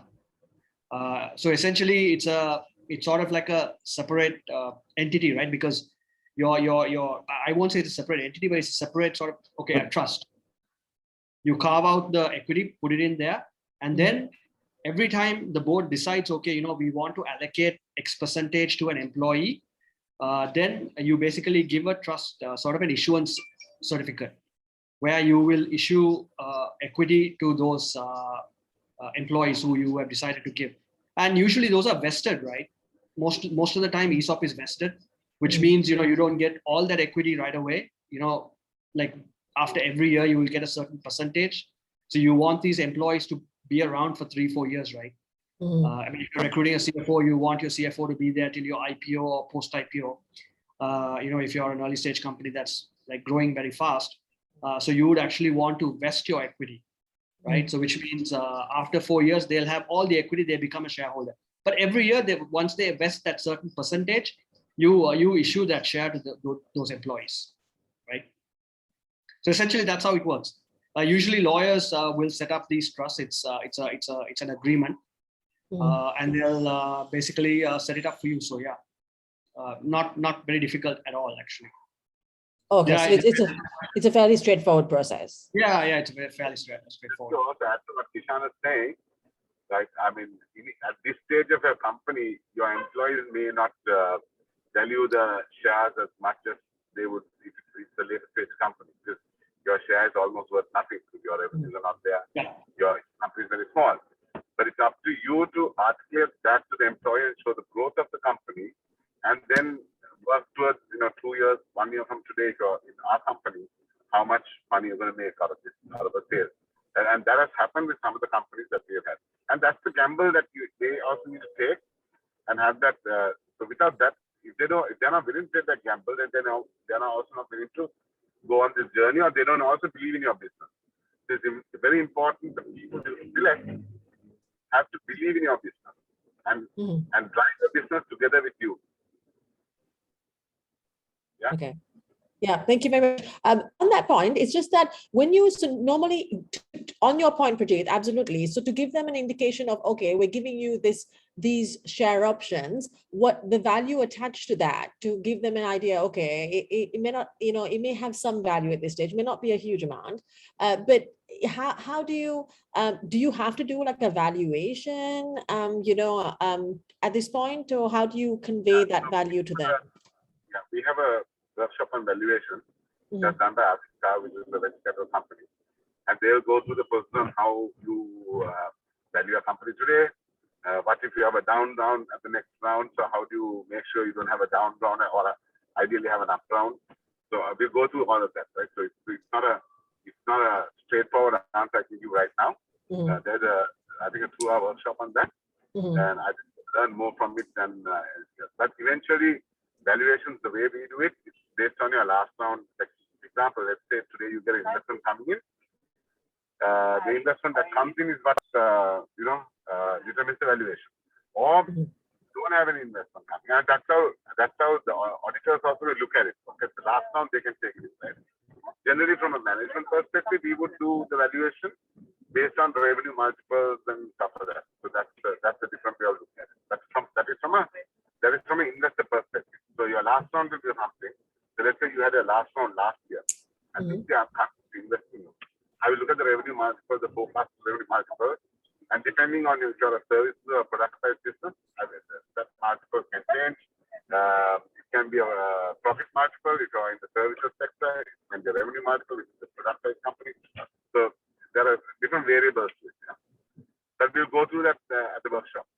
Okay, the next one. Okay, thank you very much. Thanks, Prajeet. Usually, Nuha, valuation is set at each round, right? Like Prajeet said. Like, for example, we had one company where we set up ESOP, the value was literally like, I would say like, $100,000. Today, that ESOP is worth like $3 million, right? So it has considerably increased based on future rounds. So yeah, I mean, if your company is at very early stage, you will issue the shares at par, right? Whatever the price that is there right now that you have issued. And then as you start bringing in new rounds of investment, the ESOP value also goes down. Like I said, the ESOP also dilutes, right? I mean, like everybody else, the ESOP also gets diluted. And what that means is obviously the value of the company is increasing, right? So, so yeah, I mean, like Pajit said, I think the valuation workshop would be ideal also for you to ask this question The again. questions, So, right. Okay, perfect. Okay. Hi, Thank you Kishan, very much. Kishan, quick one, Kishan. Did you say it's important to set up the ESOP early on in a startup? well, I mean, it is important in one sense. It also see what happens is once you allocate into the ESOP, it doesn't mean it's gone forever, right? I mean, if Right. you don't allocate that, it comes back to the people who gave that ESOP, right? Let's say you set up a 15% ESOP, and I mean, after 5 years you're going on an IPO, and you haven't really allocated half of that ESOP, right? That ESOP either you can at that point allocate to your employees for all the hard work they have done, or you can actually take it back. So, but okay, answering your question, yeah, it's good to set it up early because two things. One is it also indicates to employees that you're not you're also considering giving them some equity in the company, right? Which obviously has not really picked up in Sri Lanka as yet, but we are seeing many startups do this now, right? As opposed to what we saw like 5 years ago or 10 years ago.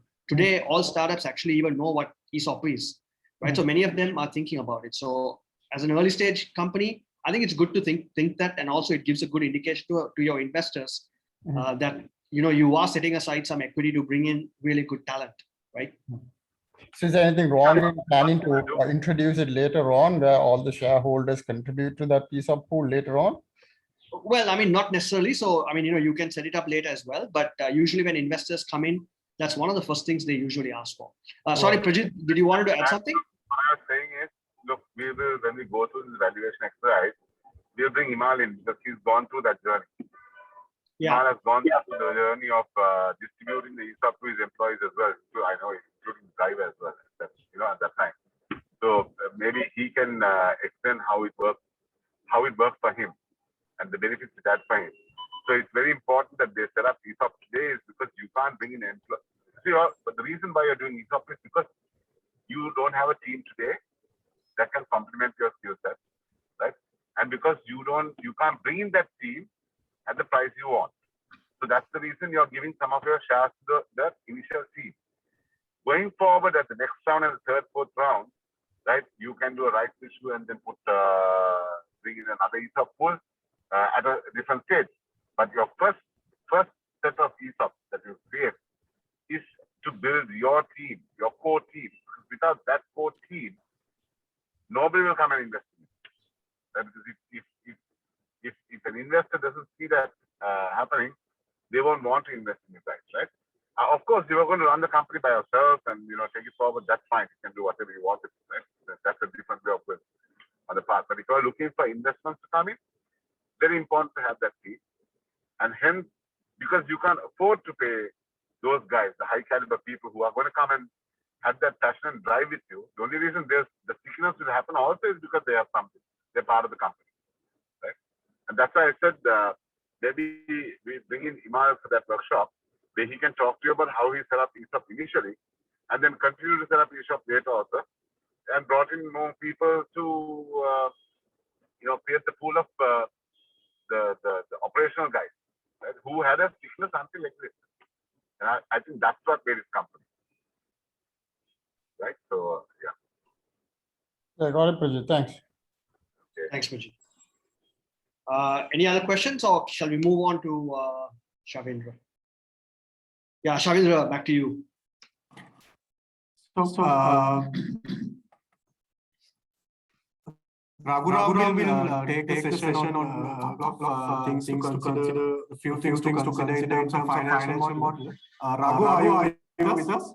It's still echoing. There's an echo coming in from your side.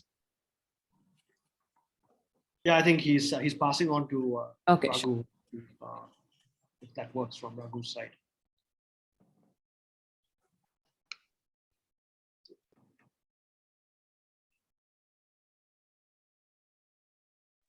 We can't hear you, Raghu. Are you?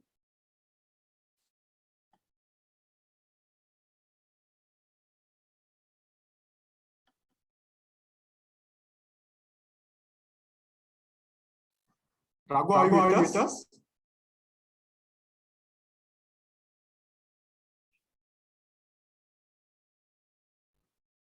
He's there, but we can't hear him. His audio is not. Dropped him a message saying we can't hear you.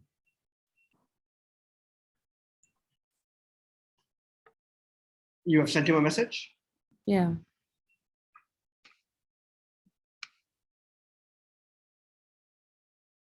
In Who's the meantime, sharing? if you have questions, feel free to ask. If there are any more questions on the floor, please feel free to jump in.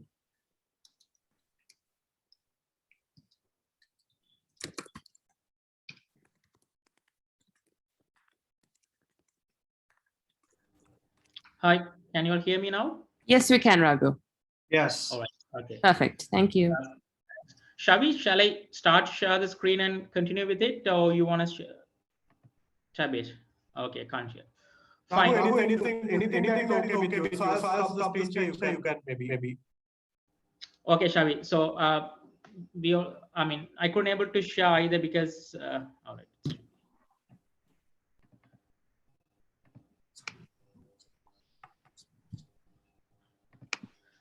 Okay, thanks, Shavi. And I think we are running out of time as well. So I quickly run through the evaluation.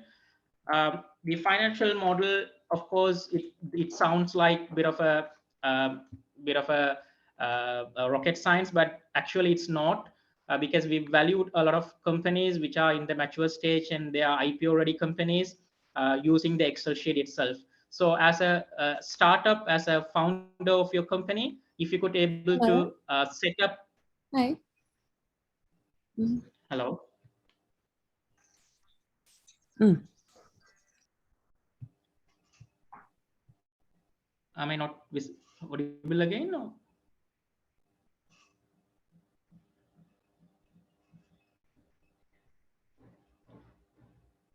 Hi, shall I continue? Can you all hear Yes, me? we can hear you. We can hear you. Yeah. Oh, okay, fine. So if you have a basic Excel, that itself is more than fine. Why? Because if you want to be ready, I mean, at this stage, you are here for this workshop because you are now getting out from your bootstrapping and looking for some fresh fund infusion coming from angels or ventures or private equity. So in that case, it's what matters is, of course, you might have a innovative solution, innovative idea that it's working. You have got your first customers, but end of the day, what investors would look is the numbers. So how do you put the numbers? Sorry, Raghu. Can you put this on full screen? It might be better if you put it on full screen. It's already on the full screen. That's what it's showing to me. Give me a second. I'll try to. Put it on the slideshow, Raghu. You are on the slideshow? Okay. Is this fine now? Yes, that's better. All right. Okay. Yeah. So why we need to have a financial model, as I've alluded above, and you don't need to. It's like this: if you have bought your car, you need to either learn how to drive it or you need to have a driver. So to learn drive it, it's not a rocket science again, because I'm going to go through a few basic the terminologies which inevitably you have to get used to, because now you are getting into an investor ready and you have to go for some external funding. Other one, of course, there are a lot of consultancy firms coming in, because I see the startup ecosystem in Sri Lanka is growing at a rate. The government now have identified this as one of the way forward for us to get out from the trap that we found ourselves. We are in economic catastrophe, right? So the startup ecosystem is growing at a rate. With that ecosystem itself, a lot of consultancy firms, not necessarily needs to be like a big four, but in a small, the mid-tier firm also have set up, and they are helping you guys out in setting up this thing. And BOV Capital is, of course, the guys who are very conversant in putting up the model and the numbers into place. So why you need to have a vision? Of course, as a startup, as a founder of your organization, you will have a vision, of course. I mean, and the vision is like you want to be the number one in Sri Lanka, obviously, which is more than, I mean, appreciable, because as an entrepreneur, that's what you need to have. But to tell that I want to be number one, but if you don't have a story assigned with that your vision, then no one gonna buy you. So to have a story, to have a numbers into game, so you need to have a few numbers in place.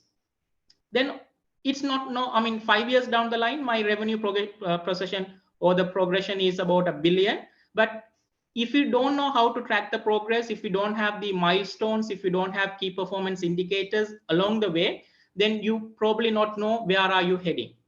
And the third one, of course, to meet your funding requirements. So to put into a nutshell, you need to have your numbers aligned.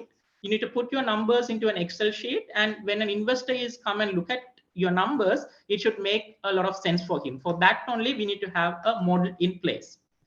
So when you have a model in place, you don't need to be having the financial model or the valuation to not only for when you are ready to go and asking fund from the investors. You may need to have a model in place even to do your forecasting, even to do your budgeting. So budgeting is nothing but, you are coming up with your future forecast. So there are two ways. I mean, I have to run a bit faster. I'm sorry if I'm too fast, because, and we have another the legal presentation also to come up, and by 12 we need to stop. So if you have any questions, please feel free to ask from me. But meanwhile, I'll just touch up on a few points, and I'll run as much as possible. To have a budgeting, everything needs to come from your revenue target, your revenue forecast. So how do you do your revenue forecast? There are two ways that you do your revenue forecast. One is the bottom up. That is what normal investors, the startup co-founders, which we have dealt with, are using the bottom up. So there is another way what investors are conversant is top down. So let me first tell you one example, the top down and the bottom up, where it's got clashed. So recently we had a startup who comes to us, and they have given their forecast numbers. Of course, they know the business better than anyone else. So I was looking at the number, and then I thought about, okay, let's do a bit of sanity check. Then I did a few research, desktop research. I tried to find some numbers using the regional countries, the peer countries. Then I found out in 3 years' time, the startup numbers are going above the market itself. So it's basically the e-commerce company. So one of the e-commerce company has come and told us their projection will be the larger than the market itself in 3 years' time. Then I said, look, this, I mean, of course you are bullish, which is good, but in 3 years' time, we can't, I mean, from a valuation point of view, we can't accommodate that your company will be the 100% market share owning company in the e-commerce space itself. Then the founder understood, and he went back and he corrected, and after that we reduced the numbers and did the forecast. So that is where the mistake comes in when you are going up with the bottom up. So how the bottom up forecast could be done, if I can give you a small example, is what startups in e-commerce base, how they do is they go with the clicks, number of clicks, and number of clicks out of which how much will be converted into a real customers, and from a real customers, what's the percentage of revenue that they can get. And they are coming up with, over the 3 years, 5 years time, some huge numbers that as their sales forecast. I mean, it could be true, but you need to be taking into account is the top-down approach. First, you need to know what's the total market size of your organization or the sector that you are operating in. So if you take the last mile delivery, which is booming after the COVID and the travel restrictions, first you need to understand what's the market size. Your market size cannot go above 21 million people in Sri Lanka. And based on which, how many percentage would be using this online, the data, the mobile. Based on that, out of which how much you can carve out, because they are already established existing players are in the operations. So it's a mix between the top down and the bottom up approach. So I would say there is no, I mean, I couldn't find any fault in an entrepreneur or startup founder comes up and gives us some extraordinary forecast, but I want that forecast to have a backup basis. At the same time, they probably should have looked at the top down, the overall market size as well. So if I can give a simple example and move up on the top down approach. So the overall size of the sector, say I'm talking about a payment gateway company. So to understand the payment gateway companies, first you need to understand what's the total market size. So the e-commerce business value is the payment gateway companies potential market. Then you need to understand how many players are already in the market. Then you need to come out and see, okay, if I'm starting the business right now, so how would the competition gonna play out? What's the cost that I need to play out? How I do need to spend on my advertisement cost, the commissions to get a new customers, new merchants. So that is what called a top-down approach. So if I can tell you one thing that the take away message for the founders, I mean, it's better to have very optimistic forecast. At the same time, also have a base case scenario, and also have a not so, I mean, kind of a mid-size scenario, which if everything goes not in your way, what is the numbers that you are looking at? I mean, you don't need to show that number to the investors, but then that will give you a guideline. I mean, the black swan events such as COVID might happen again, or the fifth wave might come in. So that might impact your forecast. So if it does, then you need to revert back to your secondary forecast. So that is something is only known for you as a founders. So you don't need to have a master in Excel, and you don't need to have a master's in finance or accounting. It's just a matter of simple forecasting techniques that you are using on your basic Excel sheet itself. So if I could quickly go into, I'm not going to go into talk about everything else, but if I can give you a simple guideline how you can do a simple revenue forecast or sales forecast with an example of a hotel sector, because that's everyone can relate to yourself. I mean, everything you can just relate to, it's like just a simple flow. So if we take a hotel sector, how do we do the forecast? Please don't do, say, 1 million your last year turnover, and from that don't grow it by 20, 25, 50%. That doesn't have any basis. And if I'm an investor, I would ask you, okay, can you justify this? So how can you justify that if you revert back to this forecasting model? I mean, same hotel sector revenue, instead of growing it by 20% year on year or some random number, see how I'm gonna going with the flow. So I'm starting off with, if I'm taking a hotel, maybe a Cinnamon Grand, which has about 500 rooms. So I take 500 rooms, and 500 rooms will be in operation for 365. So basically, on a given year, they have 500 into 365 rooms. Not entire 500 rooms will be sold.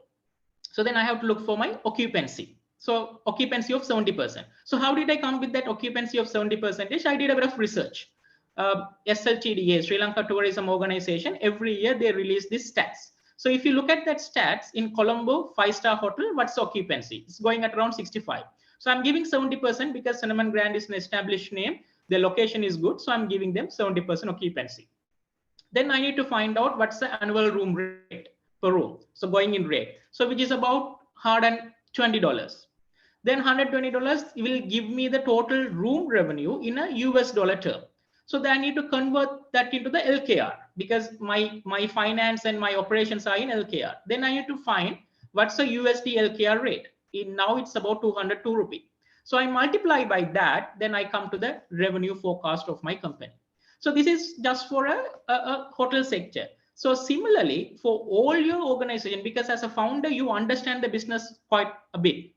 You know it, you know your revenue line. So hence, it's always good to have that logical flow in your numbers. So now what happens is it gives you the flexibility to go back and adjust the occupancy rate. So 72 is my best case scenario. My super best case scenario, I might change it to 90%, or I can reduce to 50%. So that will give you a bit of flexibility in your Excel model to adjust those input numbers to see how your valuation, I mean, okay, leave the valuation to the last resort, how your forecast looks like.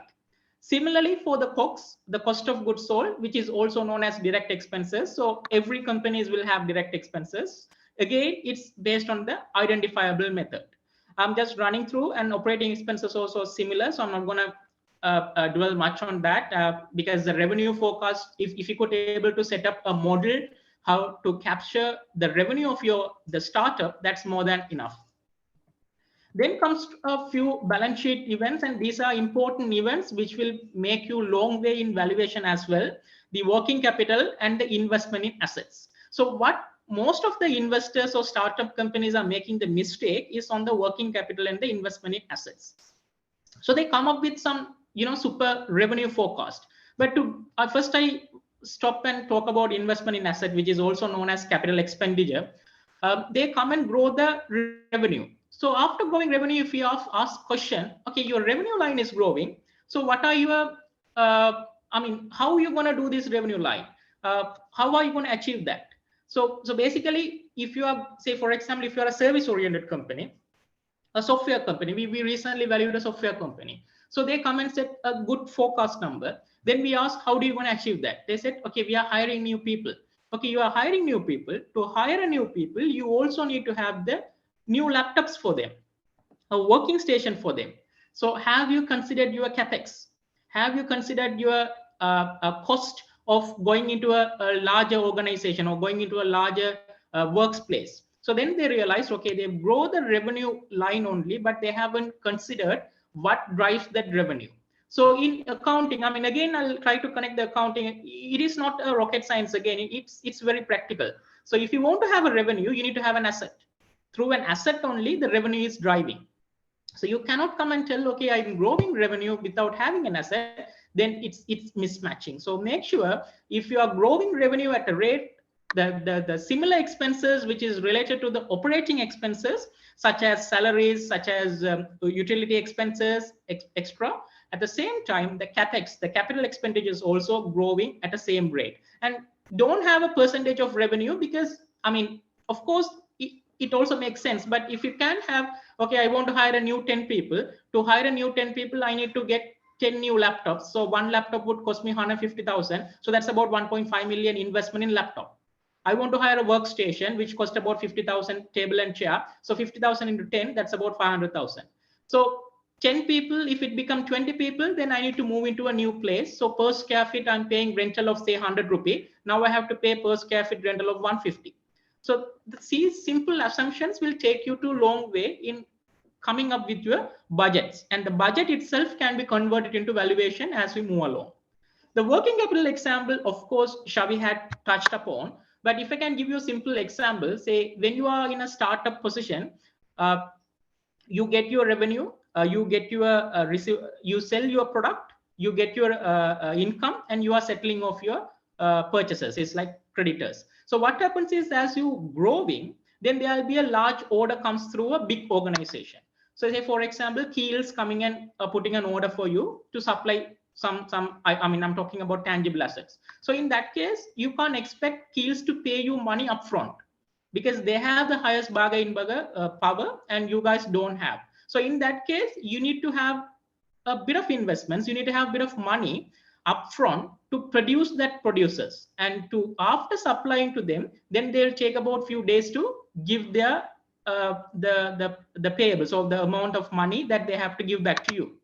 So that again, you need to capture it. So that working capital requirement, because you need to have additional money upfront to produce something. So how do you going to finance that money? So for that, are you going to go for equity capital, or are you going to go for debt? So those things, to have that flexibility in your model, to understand, okay, if a larger player comes and places an order with me, how am I going to manage my capital flow? How am I going to manage my cash flow is another important factor as a founder you people need to focus on. So again, how you can identify and everything, it's from the Excel sheet itself, you should be able to do those things. So now comes to the financing. I'm talking about, okay, working capital, I need money. So how do I gonna go about it? So there are two ways. If you take any source of finance that you will be bringing to your company, can put into two words. One is equity, another one is debt.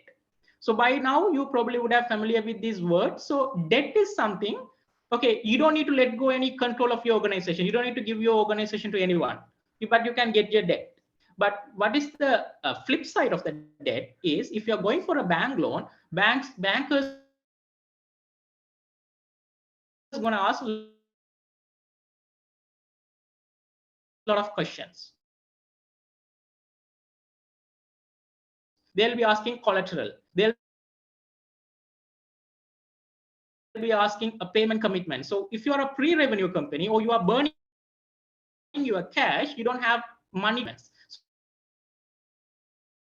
So in that case, debt might not be a suitable option. Depends on at what stage that you are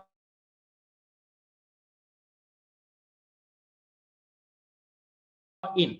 And again, if you want to have a larger organization, you need to have for bankers might not look into the valuations, the budget. To do the financial projection, you need to adjust your inputs and to see how the number debt, because I have to, I'm running out of time. So let's get into the equity. So I hope all of you probably here are looking for some sort of a seeding fund, or you are going into your first round of capital raising. So it comes equity. So initially, it doesn't have any cost involved, because you don't need to pay any dividend. You don't need to pay any every year. You don't need to pay back to your investors.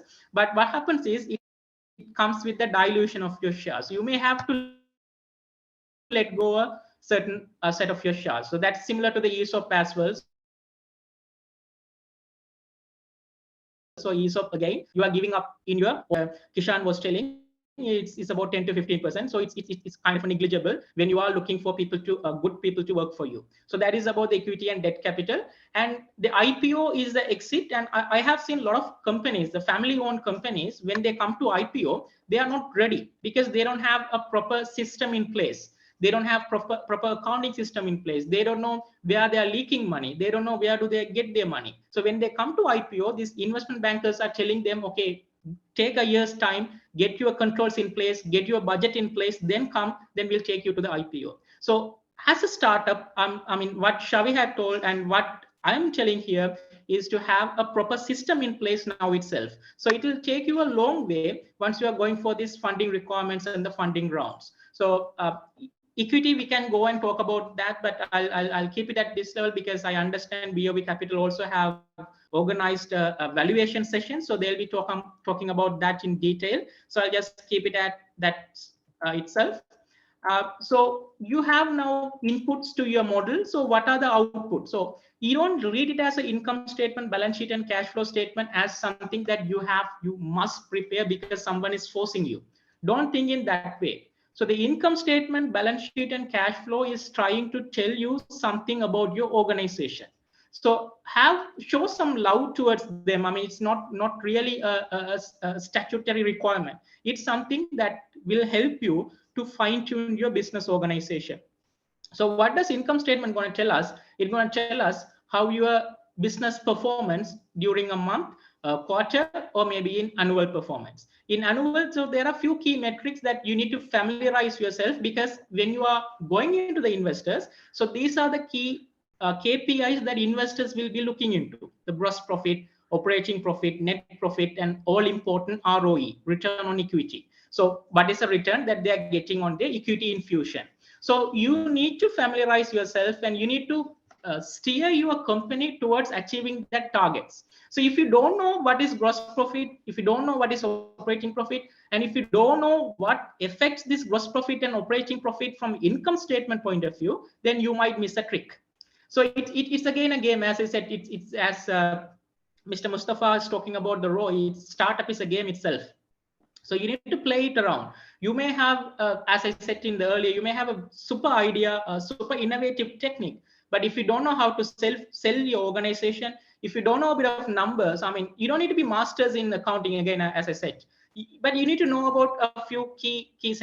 I mean, it's similar to the doctors. I mean, we are not MBBS, but we know there are a few signs that might show it's a fever, it's a cold, something like that. You don't need to be knowing these key performance indicators. Hey, Raghu, can we ask if anybody has questions? Just take a. If anybody has questions, you can either put it on the chat or you can even ask. If not, I'll just continue. We'll continue. Carry on, Raghu. For you to go and pitch your organization to the investors. Then invest a lot of startups. Yeah, sorry. All right. No, carry on. So the whole important cash flow, revenue and the profit might be, yeah. So the cash flow is all important financial statement because on income statement, you might be seeing your revenue and profit is growing. But when you look at your cash flow might be in the negative. So you need to understand why it's happening. So how the cash flow is being prepared. And I would say, if you ask me what is the top financial statement as a startup that you need to follow, I would say cash flow statement. If you ask as an investor, what's the top financial statement I should follow, it's balance sheet. So because we've advised investors also to buy and sell shares in stock market. So in that aspect, I would focus much on balance sheet. But when I'm wearing a hat of a founder or the owner of the company, I would focus on cash flow because cash is a king, and I need to know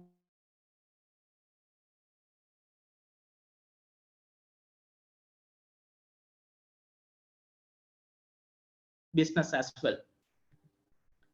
Now let's come to the all important valuation technique, and I'm not gonna go detail about it. So there are two ways your organization can be valued at. So the one, as Prajeet and Kishan has mentioned, the relative based valuation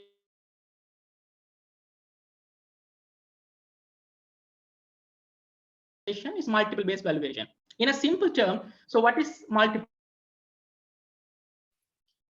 I think you're getting cut out. I don't know if it's for me or can you guys hear him?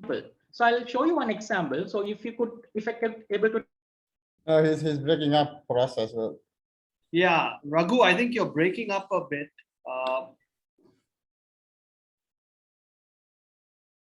To take you here on your right side. See, you're not taking anyone.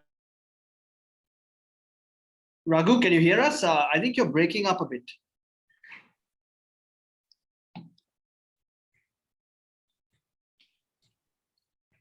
Is lost. Come 3 years, in 5th year, you are making 10 million.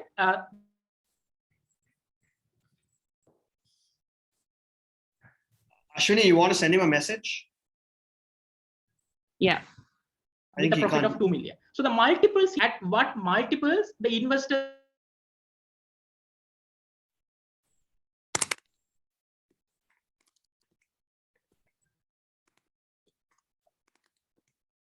are willing to buy your organization. So for example, if multiply by 10, so your organization is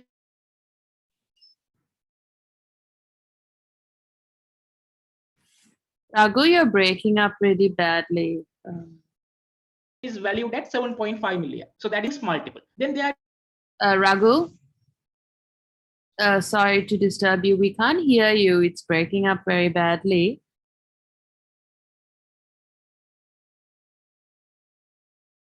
it's a sales multiple. So sales multiple. Is there any question? Yeah. I don't know if he can even hear us.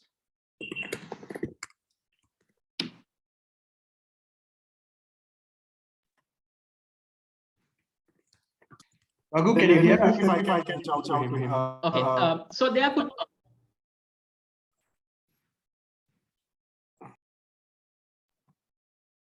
Raghu, can you hear us?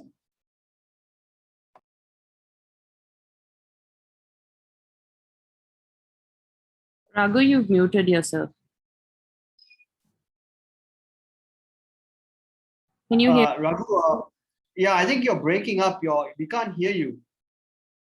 I think it's an how important. Many times investors are willing to pay? Multiples such as, yeah, I could hear you. No, we can't. No, but we can't hear you. You're breaking up a lot. We're hearing one. I think you're doing quite an important piece right now, and I think we'd want everybody to hear that very clearly because this is an important sort of section valuation. I think we want people to understand.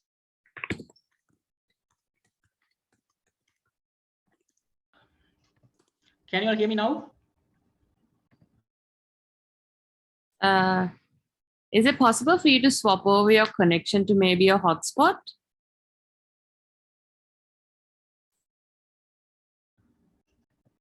Sorry, can you all hear me now? Not sure.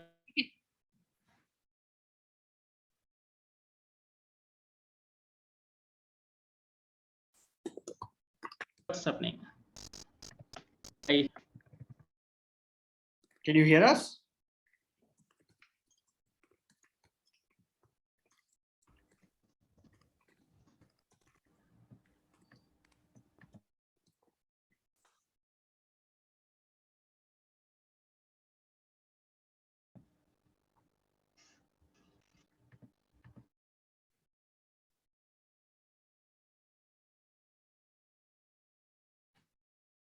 Nipuni, I think you want. Still not. Hi, can you hear me? Yes, we can hear you. Yeah, we can hear you. Yeah. So Raghu, I'll just Okay, why not Nipuni? You go ahead and. Yeah, Nipuni, why don't you take it over from here? And, Sure. Shavindra, is Samir able to present the slide? Yeah, Nipuni, I'll present the screen. Thank you. sorry, guys. think we had a little bit of an issue, but Nipuni, you're okay, right? I Yeah, think once. Okay. all good. If you can start where that valuation piece where he started talking about.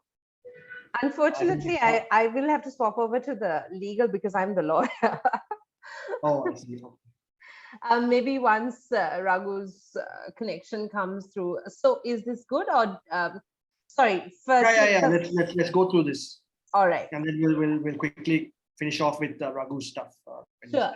Hi everyone. Just wanted to start. So I'm Nipuni, and we are from SW Legal. We are a firm that is I could KPMG.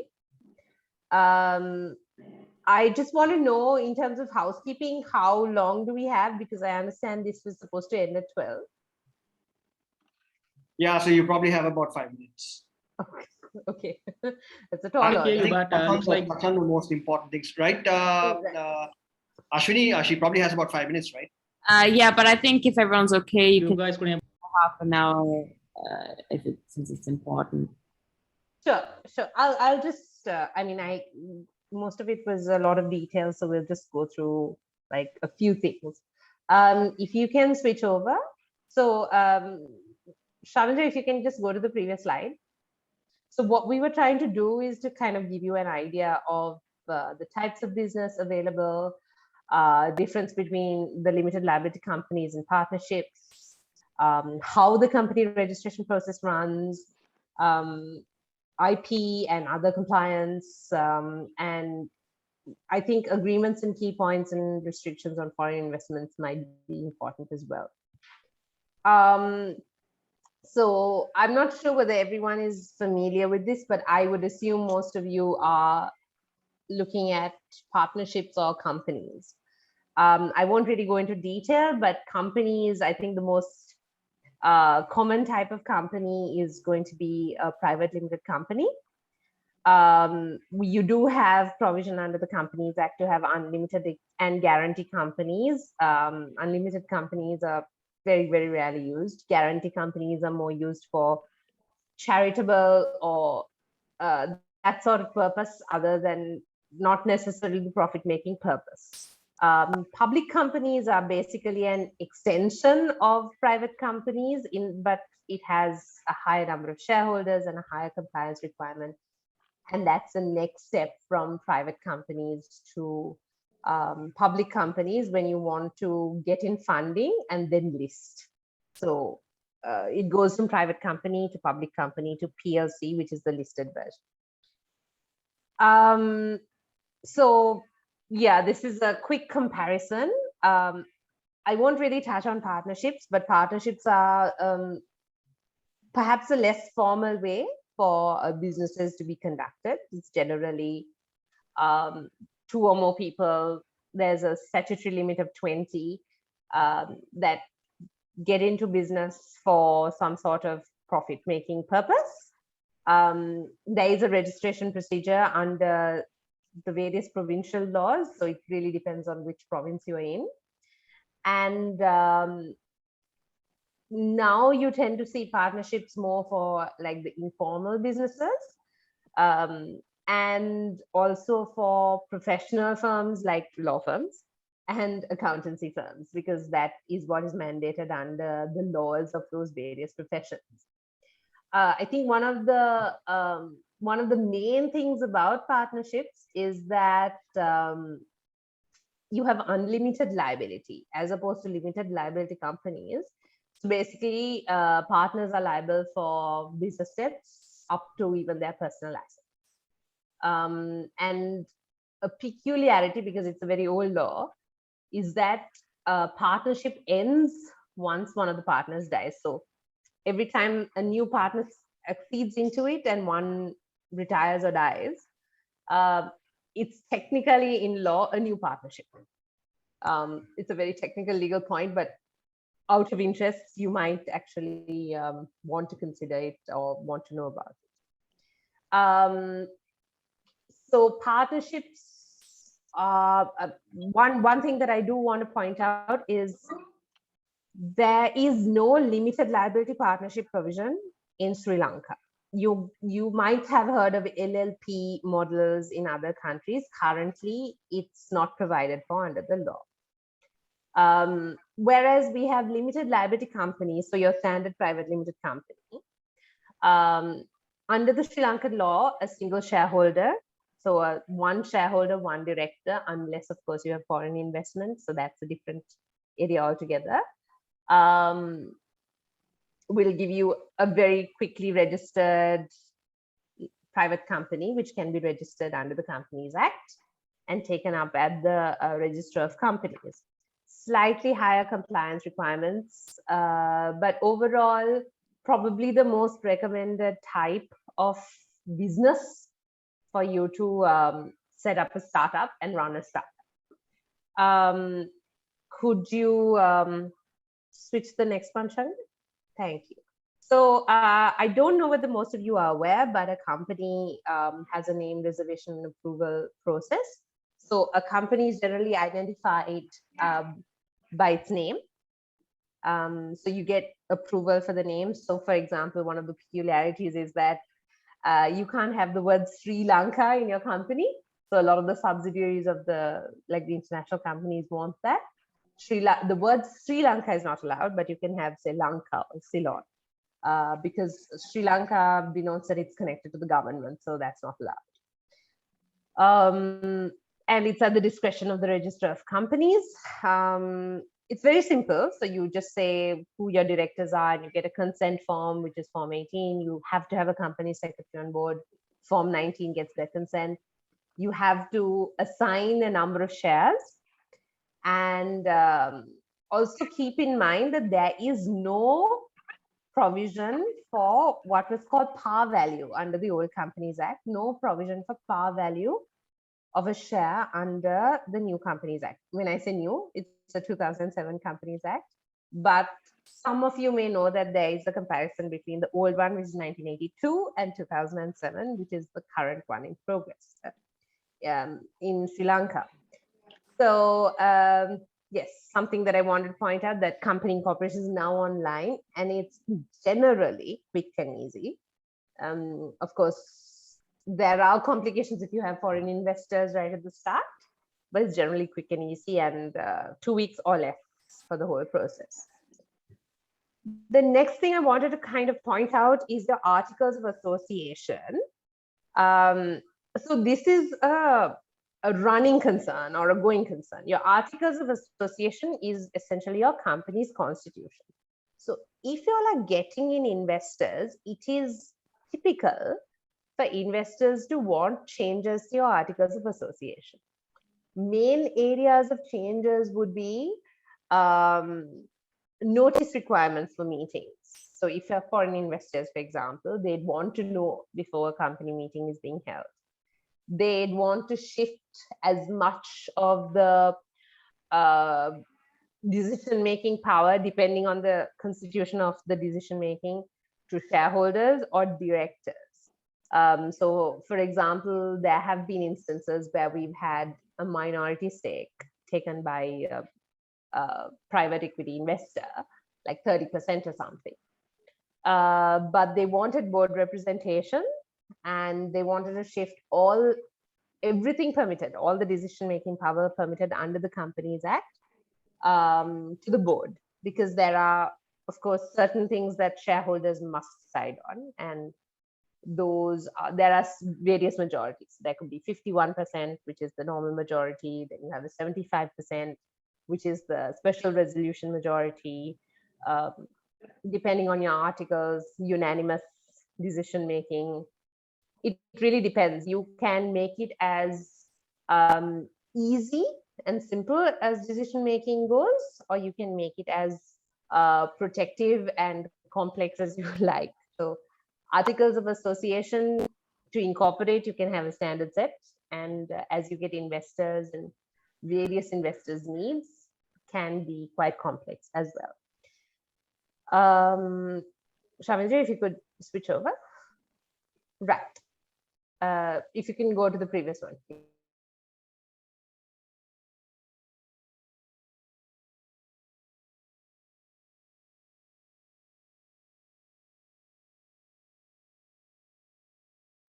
once it's incorporated and you already have a company secretary on board, you also have to have an auditor on board. Generally within the first year to 15 months, you need to have an auditor on board. And you need to file annual returns, Form 15, with the register of companies. Now, all of this is now for new companies that are formed. It is online, so it's fairly simple. You have to comply with special resolution requirements. So for example, if I say Section 185 of the Companies Act provides that you have to have special resolution decisions taken for large investments, so large transactions. So we call them major transactions, and that's generally the threshold is over 50% of the company's assets. So anything of value which is above the 50% of the company's assets. So this could be a new transaction you're entering into. This could be debt. It's most important when you are taking on a new liability. So you need to pass it as a special resolution. It needs to be recorded in the company's minute books, and it needs to be filed at the Register of Companies. And as a minimum, you need to have an annual general meeting or a resolution in lieu of the annual general meeting. Another thing that you have to do is to register with the tax authorities. So when you're incorporating, you set up the company, you get your certificate of incorporation, you open a bank account, you get your TIN number, which is a tax identification number from the Inland Revenue Department. Then, of course, you have to start filing tax returns for returns of income, self-assessments, any withholding taxes. So that's a completely different topic, probably another whole workshop worth of things. But yeah, there's a number of tax compliances that you have to fulfill. So make sure that these are done and you have the relevant consultants in place or relevant people in place for your companies. And of course, labor compliance. So one of perhaps the more unique things about a Sri Lankan business setup is that you have to do these mandatory superannuation benefits, which is EPF, Employees Provident Fund, ETF, Employees Trust Fund, and gratuity. Gratuity, of course, is for companies with more than 15 employees, but of course, it's good practice to be able to pay gratuity for anyone who goes above the 5-year threshold.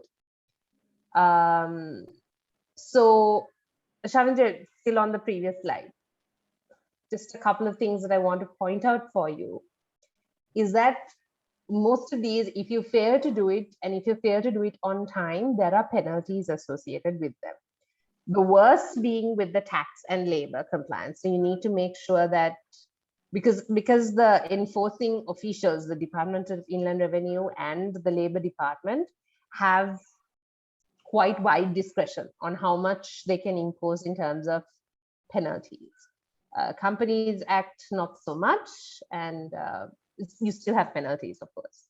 So it just makes sense, especially from a point of view of if you want to attract investment. If we are doing a legal due diligence, for example, we look into all of these. So a general compliance or general management of your compliance requirements will show that the company has good governance, and that is why it's important.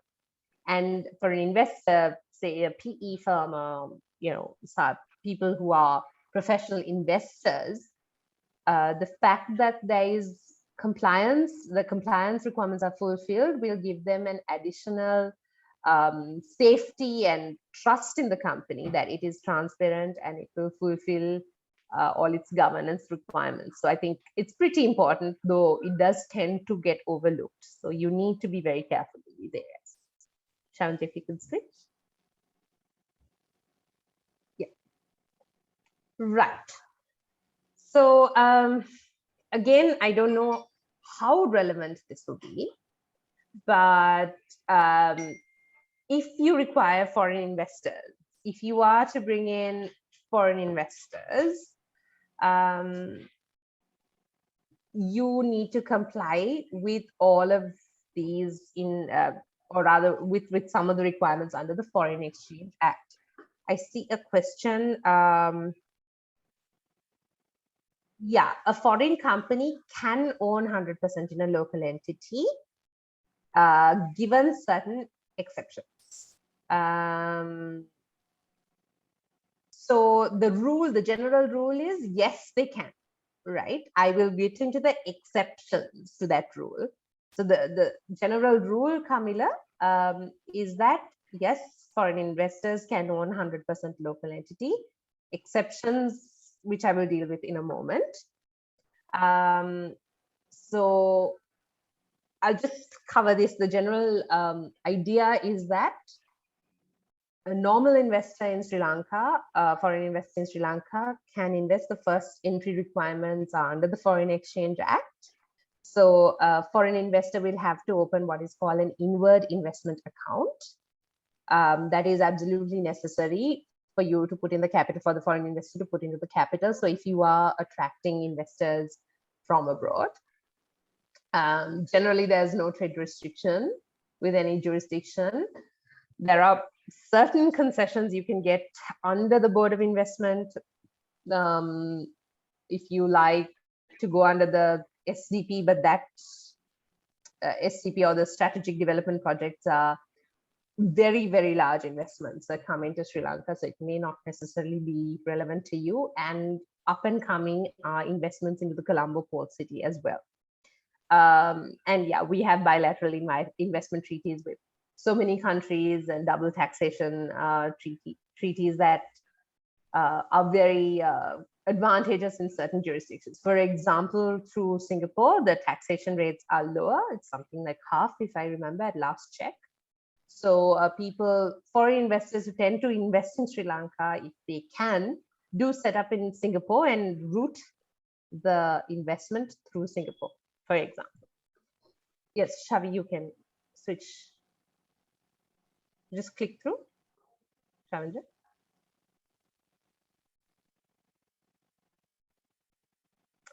Sorry, you need to go back to the previous one. Yeah, this is something I wanted to bring up. It is currently administratively implemented, and it is only currently implemented for new companies with foreign investors. Foreign investors are required to bring in a $50,000 USD minimum investment into the companies, other than if they are in the IT and BPO sectors. So since it's only administratively implemented, we don't know the length and breadth of it, because I have been told that it will be a new gazette under the Foreign Exchange Act. So currently there is no minimum capital requirement.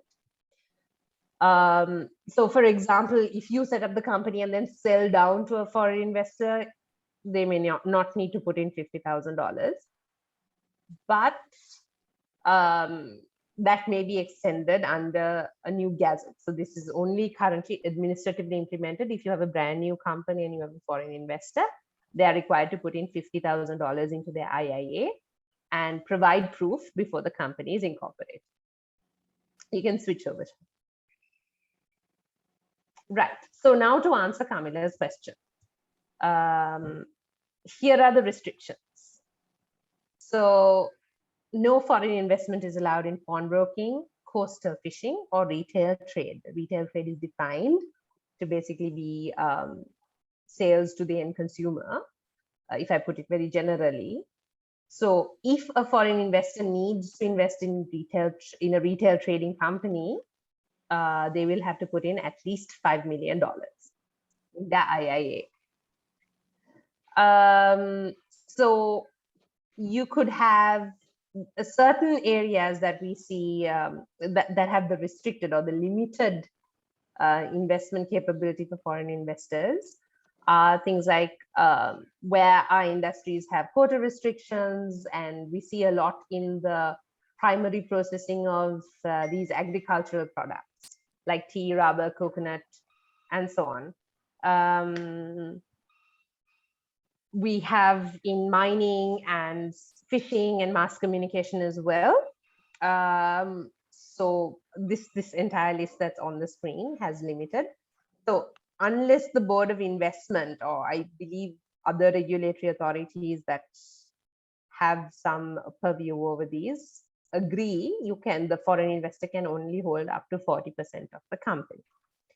And then we also have a special approval requirement for the various regulators, which are possibly the more restricted and strategically important sort of businesses, financially important to the government. So such as shipping, arms manufacturing, poisons and narcotics, currency, securitized documents, things like that. The other restriction, the overarching restriction for foreign investors is that if a company owns land, so under the Land Restrictions on Alienation Act, if a company freehold owns land, a foreign investor cannot hold more than 50%. Practically, that means 49.99 and nothing more. And this is tracked by the land registry, and the secretaries are technically supposed to report every 6 months whether foreign investors have invested and so on. So land title becomes voidable. So this is for companies. Yes, it's applicable from 2014. So basically companies that have land now cannot bring in new foreign investors, so that the total foreign investment cannot exceed more than 49.99% in practicality. Yeah, so these, Camila, I hope I answered your question. Can we switch to the next one, please? Right, so this is another area that I think is very vast, but I will just take you through. So the Intellectual Property Act and the National Intellectual Property Office of Sri Lanka govern intellectual property registration. Now, intellectual property can be quite a number of things, basically anything that is produced by the human intellect that adds value. So standard one is trademarks. Everyone knows trademark, trade name, those have value. Brand names are classified under this. And there are 45 classes of goods and services under which you can apply to register your trademark. So why it's important is that people can't pass off their goods and services as your own. So that builds brand name and brand loyalty to yourself. Trademark, for example, once registered, will be valid for 10 years. So you have exclusive ownership of that trademark for that kind of product or service for 10 years, and it's renewable for as long as your business is running. Patents and industrial designs. So these are more technical, and these relate to inventions or specific designs, the form and usage of designs of products. Patents obviously have to be novel inventions that have industrial applicability.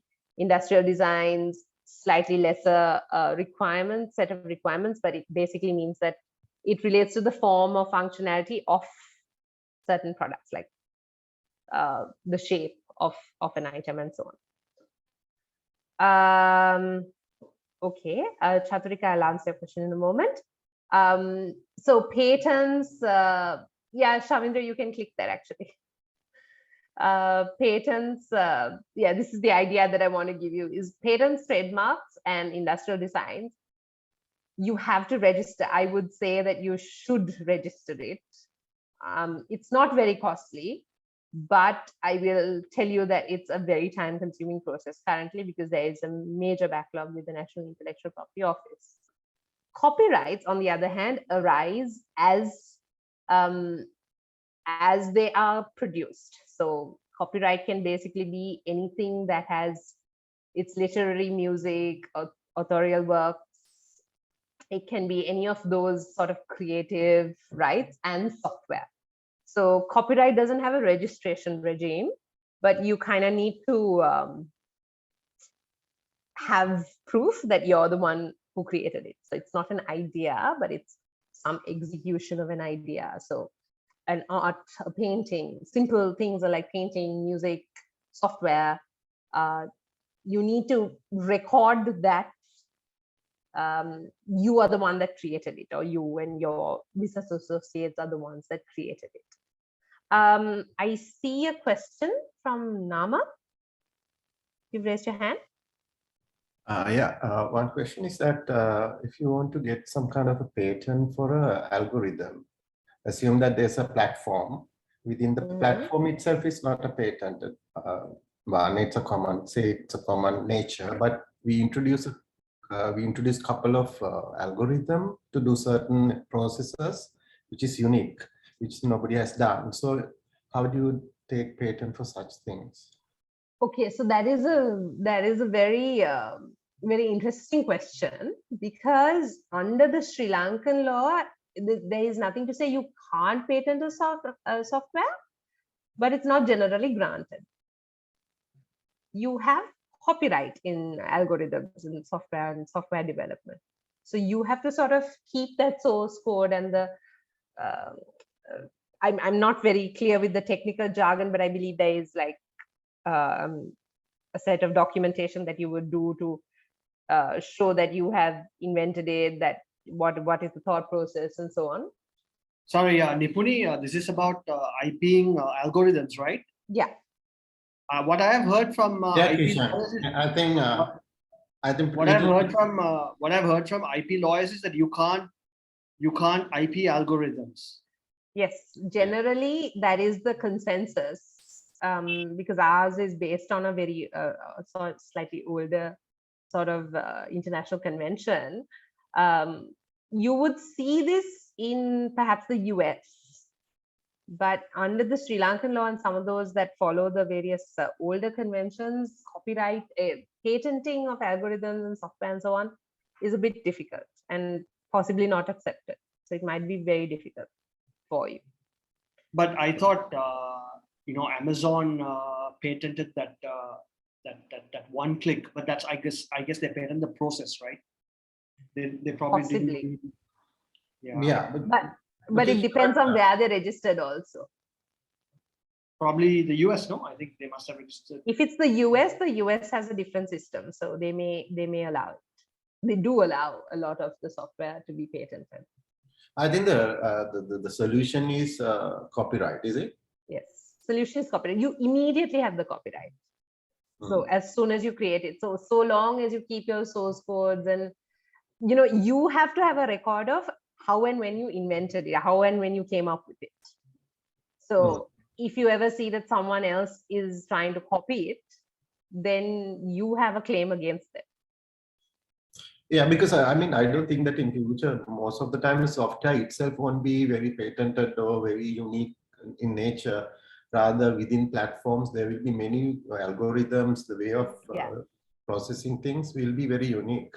So that is where I felt like, is there a way of, people ask me, oh, can you patent this? So that's why I asked, yeah. Unfortunately, currently, our law is also playing catch up. The act is from 2003 or 6, I believe.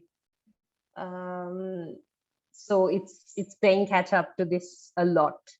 So you probably won't see the registration ability here. So if required, and this is a more complex and time and money consuming process, but it could possibly be patented in a more up and coming jurisdictions, some jurisdictions like the US or perhaps Japan, Korea, that have already made provision for this kind of thing, possibly even Singapore, but not in Sri Lanka yet.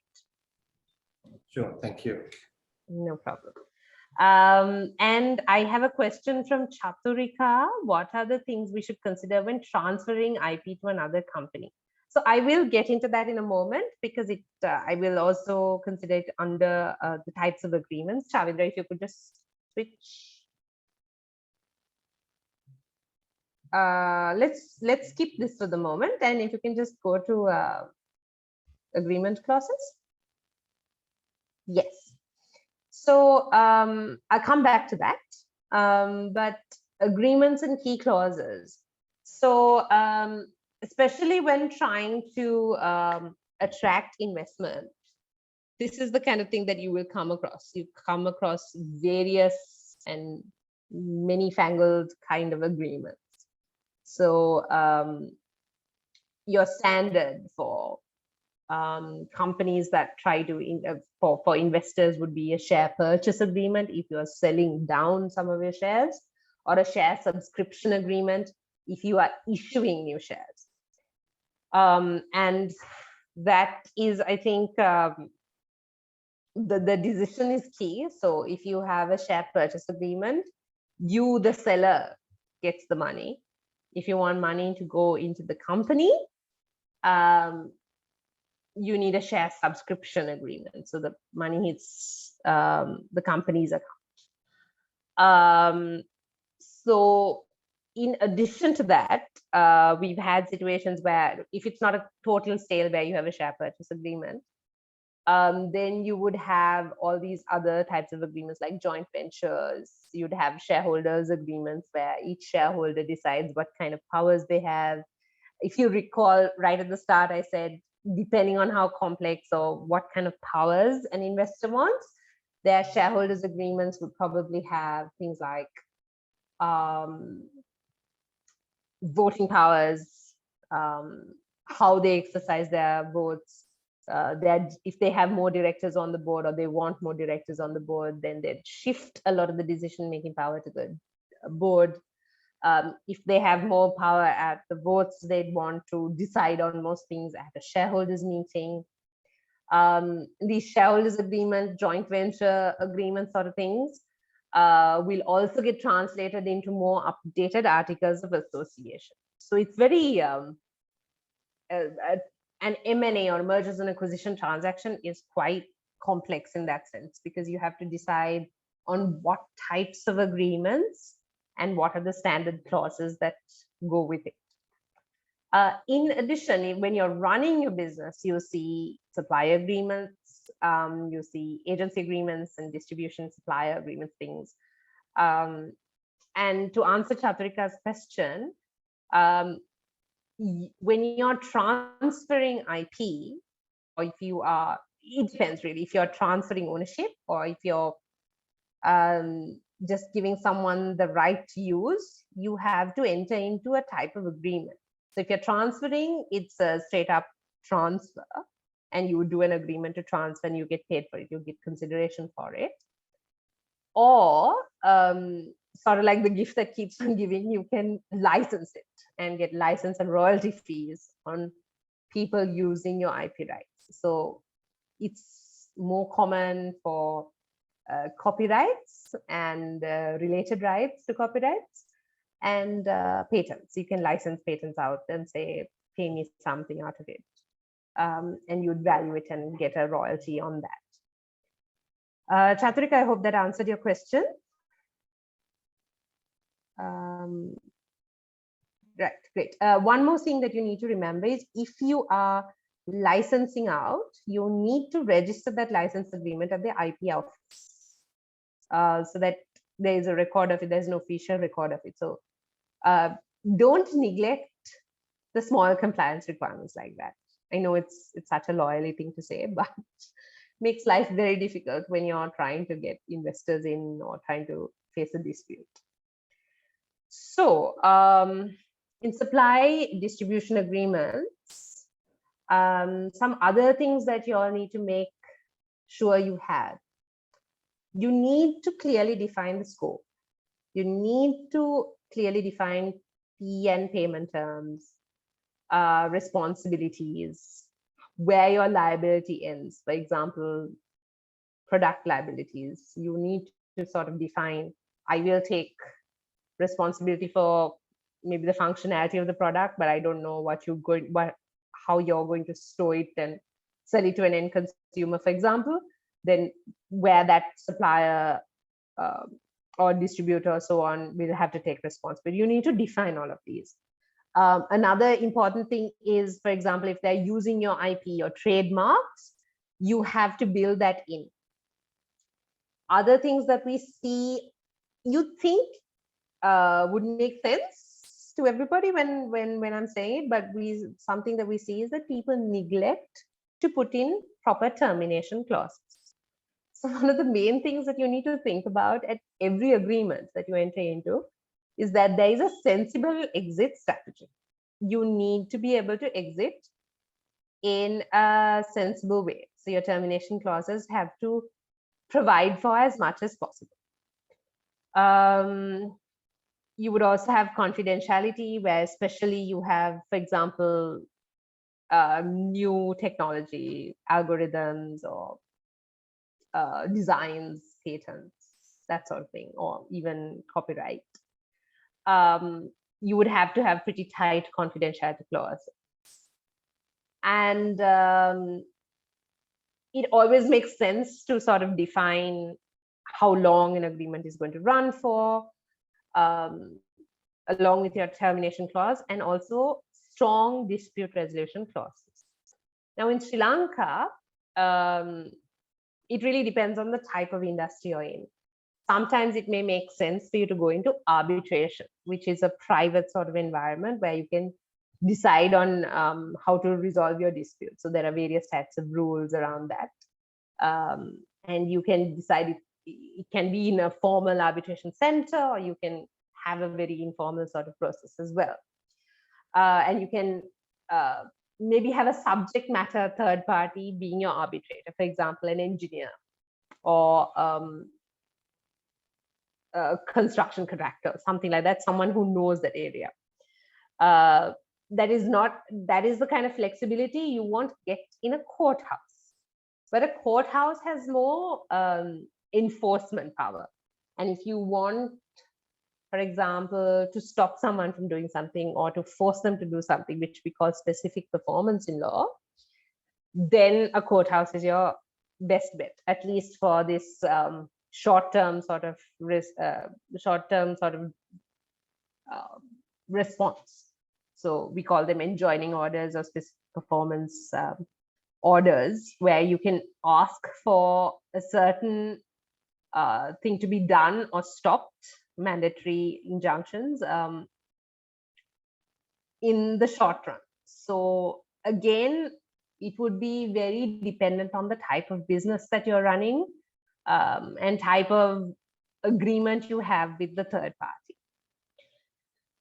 One other thing that I have noticed over time that people don't really pay attention to are the non-compete, non-circumvent, and exclusivity clauses. For example, if you have agents, an agent might necessarily ask you for exclusivity. So you need to make a business decision to see whether it makes sense for you to have an exclusive agent in a certain place. Whereas if it's like widely available, exclusivity doesn't make sense for you if you have to compete in a lot of markets. So non-compete is very important, especially for agents or distributors. So you make sure that they don't compete with you. They don't get competing products or services and sell, so that they have in some way the ability to compete with you. And non-circumvent basically is to make sure that they don't, for example, by getting these competitive businesses, they don't in some way stop or circumvent your business or reduce your business. So you have to make sure that your clauses are pretty tightly done. Of course, it's always a negotiation. I'm sure you'll all agree with me. But at the end of the day, these are some things that you have to consider, like especially when it's new, innovative sort of businesses.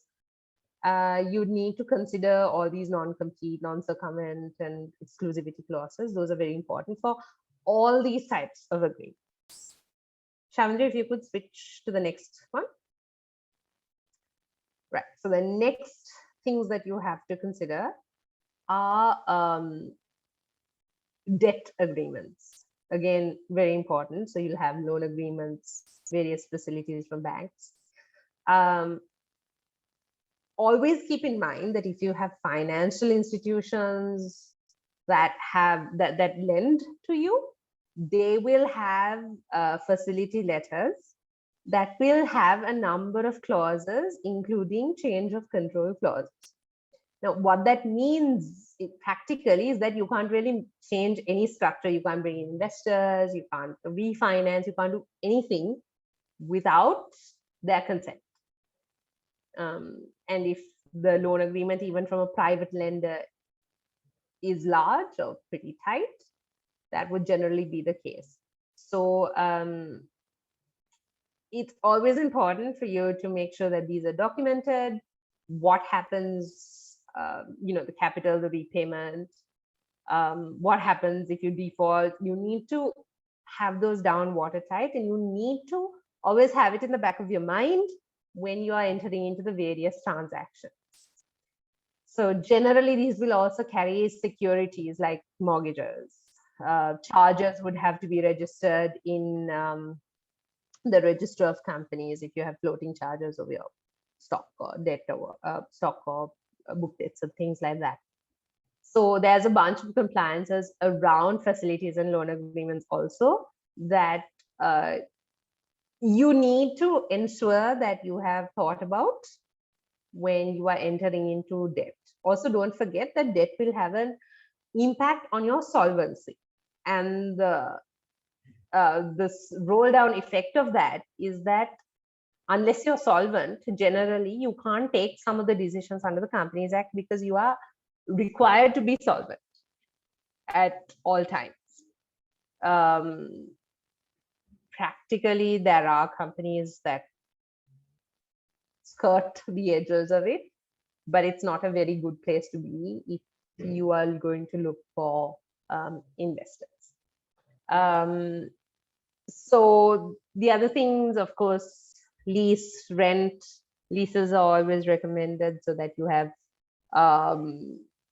protected rights.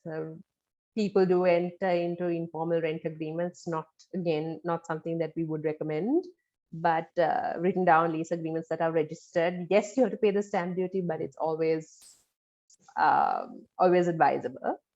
You have to pay attention to things like your security deposit, who does what for maintenance of the building, how do you do if there are any damages, faults, how do you do that, and how you terminate. So you have to pay attention to when you're vacating the building, make sure that when you're taking over, that people come and take an inventory of what's there. And when you're vacating, also give the requisite notice, make sure that the inventory is cross-checked, and that you pretty much maintain the building in the required form, so you can't really damage it and things like that. So the point of all of this is that you have to have all the documents kept in place, because even though the Companies Act says you have to keep it for like 10 years, you have to keep all of these documents in place with you. Make sure that your compliance is in order, because it will save you a lot of problems towards the end of the life of these contracts. And finally, employment contracts. Always advisable to have written down contracts. I did put in the words sweat equity and ESOPs, but I think ESOPs was dealt with earlier. You may want to, for example, issue sweat equity to certain investors, people who bring in certain skill sets. So that basically means that you issue them shares and they get remunerated by dividends and so on. For standard employment contracts, so some of the things that actually cause problems for smaller companies is that their employment contracts aren't properly thought through. So you have to have all these requirements like what is the job description, what is the remuneration. Non-compete is quite important, especially for tech companies and the like. Confidential.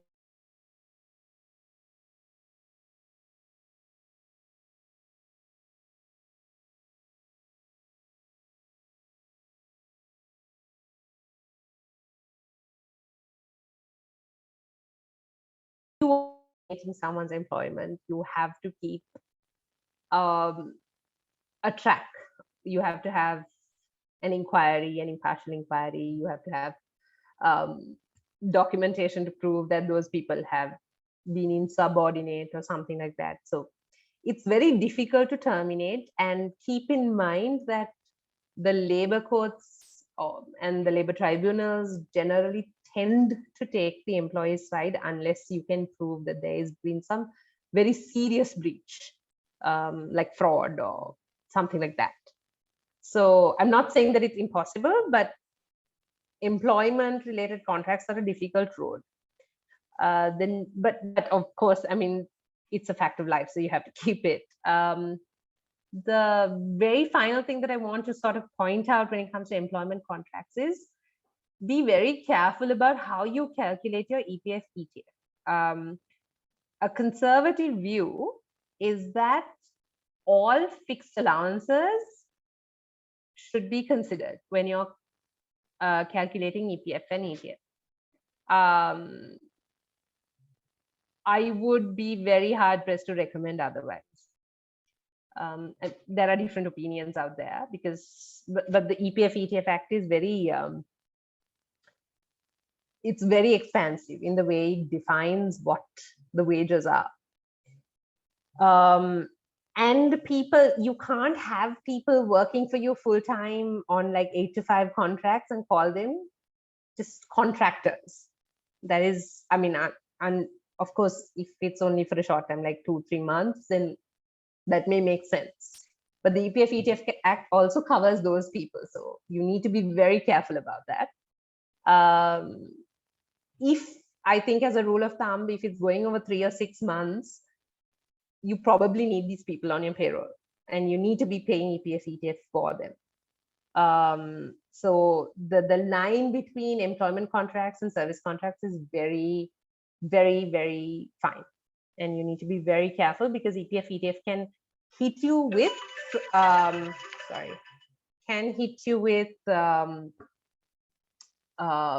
penalties as well if you don't do this. And there's a lot of problems associated with it. So Shamiji, if you can skip two slides back. 2 slides back, sorry. Yes, corporate restructures. Yeah. So if there are no other questions on corporate on the type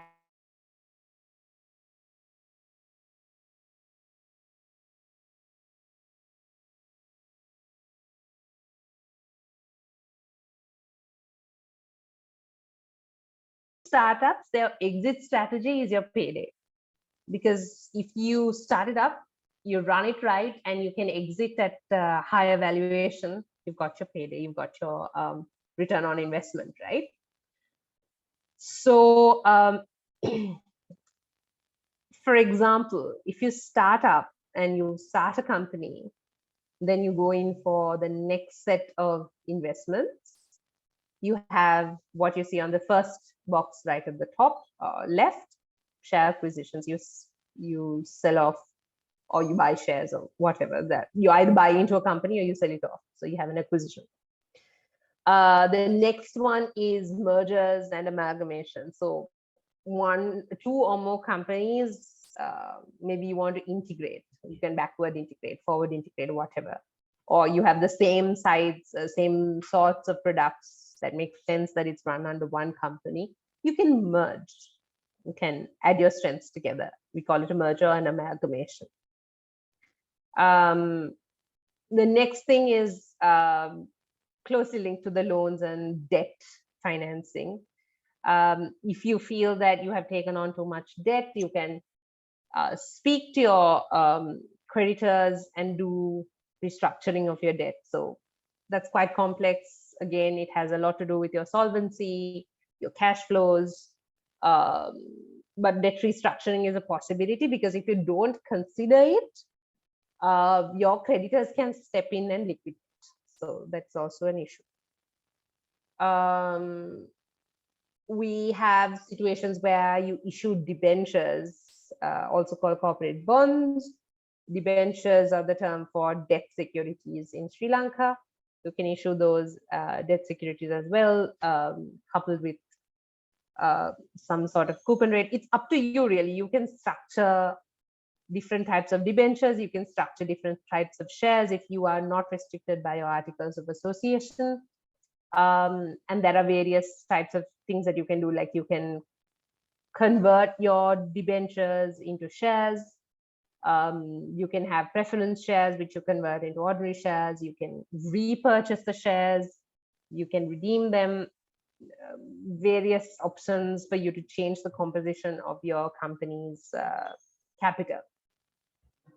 The next one is that when you divest assets or shares, you need to think about how your company is structured and so on. And securitization, which I spoke about earlier, you have mortgages which you need to register with the land registry and file forms at the register of companies.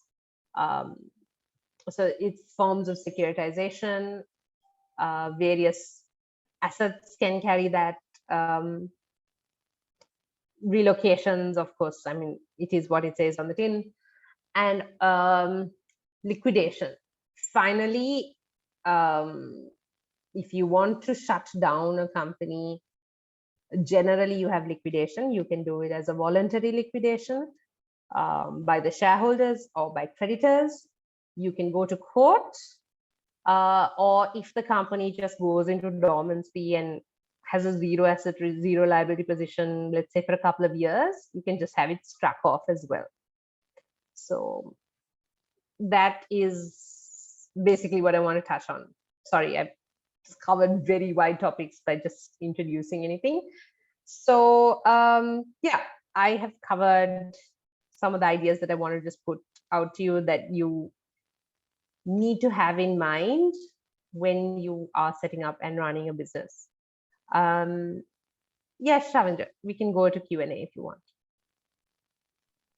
So any questions? Happy to take Yeah, them. so do anybody have questions? Namal, do you have a question, or is that the one that you had previously? Sorry, Kishan. No, your hand was up, so I thought you had a question. Nothing like that for the moment. Okay, I know we have gone quite a bit over time, about more than 30 minutes, so we apologize that you had to stay 30 minutes extra, but I think these are all important topics. Why I say that, because I know many startups don't think through many of these things, and then they struggle when they start, raising investment money, or when they go into, like, especially when they go raise money, from VCs like institutional capital. These questions really do come up, and like some of these things you can't really go back and reverse, and then you spend a lot of time trying to fix it. So our objective here is to sort of give you that high-level information. I'm sure many of you would have a lot more questions. I know we didn't cover valuation, but we have a detailed valuation workshop coming up. I think it's the 4th workshop that would cover everything about valuation that early stage companies would want to know. Then we also have another detailed workshop on legal. That's going to be the last workshop, which will cover shareholder agreements. And you also have another opportunity to ask any legal related questions during that workshop. So I know. I have one question, if you don't mind, if you have go ahead. 1 minute. Actually, when you go for ESOP, now assume that we allocate 5 to 10%, say 5%. Now, without, okay, we have condition for the employees, like say a couple of years time with the based on the contribution and so on that we release it. Meantime, if we go for now we have already allocated, say, and assume that we have already allocated, and we go for an investment round, but we haven't issued any shares to the employees yet because they haven't achieved that. So in that case, when we go for the new, when we divest, that ESOP portion will be remain as it is, or will it also dilute? No, it will dilute. If you have already issued it to the ESOP, and if you don't own those shares anymore, and now it's technically under the trust, then yes, the trust will get diluted. So yeah, so ideally it's good for you to issue it to the employees. But like I said, you put them on a vesting schedule, right? But if you have just issued it yesterday, and then you have a fundraise that's happening in the next 1 month, then obviously those vesting schedules don't kick in, right? Yeah. But obviously investors will look at those, and if those are all contractually binding, then obviously those will be taken into consideration, and the ESOP will also be diluted accordingly. Right. This is how we have seen. Is that correct to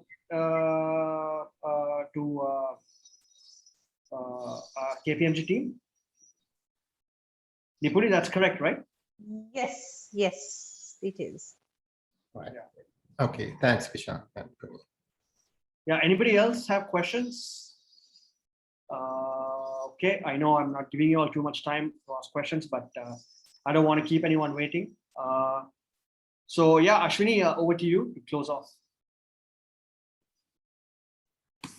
Hi, everyone. So thanks so much for everything. And what we'll do is, this is the second workshop. You'll have the third workshop happening next week. If you have any questions, please reach out to Kishan and I. The recordings will be posted on the website. I'll do it this weekend. This weekend it'll be up. Sure. And I just got a call a little while ago, Kishan, asking if we are uploading the decks as well. Is that a possibility? I don't know. KPMG, I mean, we have to ask them. It's their proprietary information. Sure. Kishan, we share the slides and also the contact details with you, and then you can share the broader. Okay, Shavindra, so you can share whatever the slides that you think are appropriate to share and send it to me, and I will upload that to our site. Sure. Sounds good. And also, you guys can also reach out directly to the KPMG team. We have Shavindra, we had Nipuni, we had also Shiluka was there. So, and also Raghu. If you can't, Shavindra, if you can put the email addresses on the chat box before we leave, then they can also reach out. You guys are also free to reach out.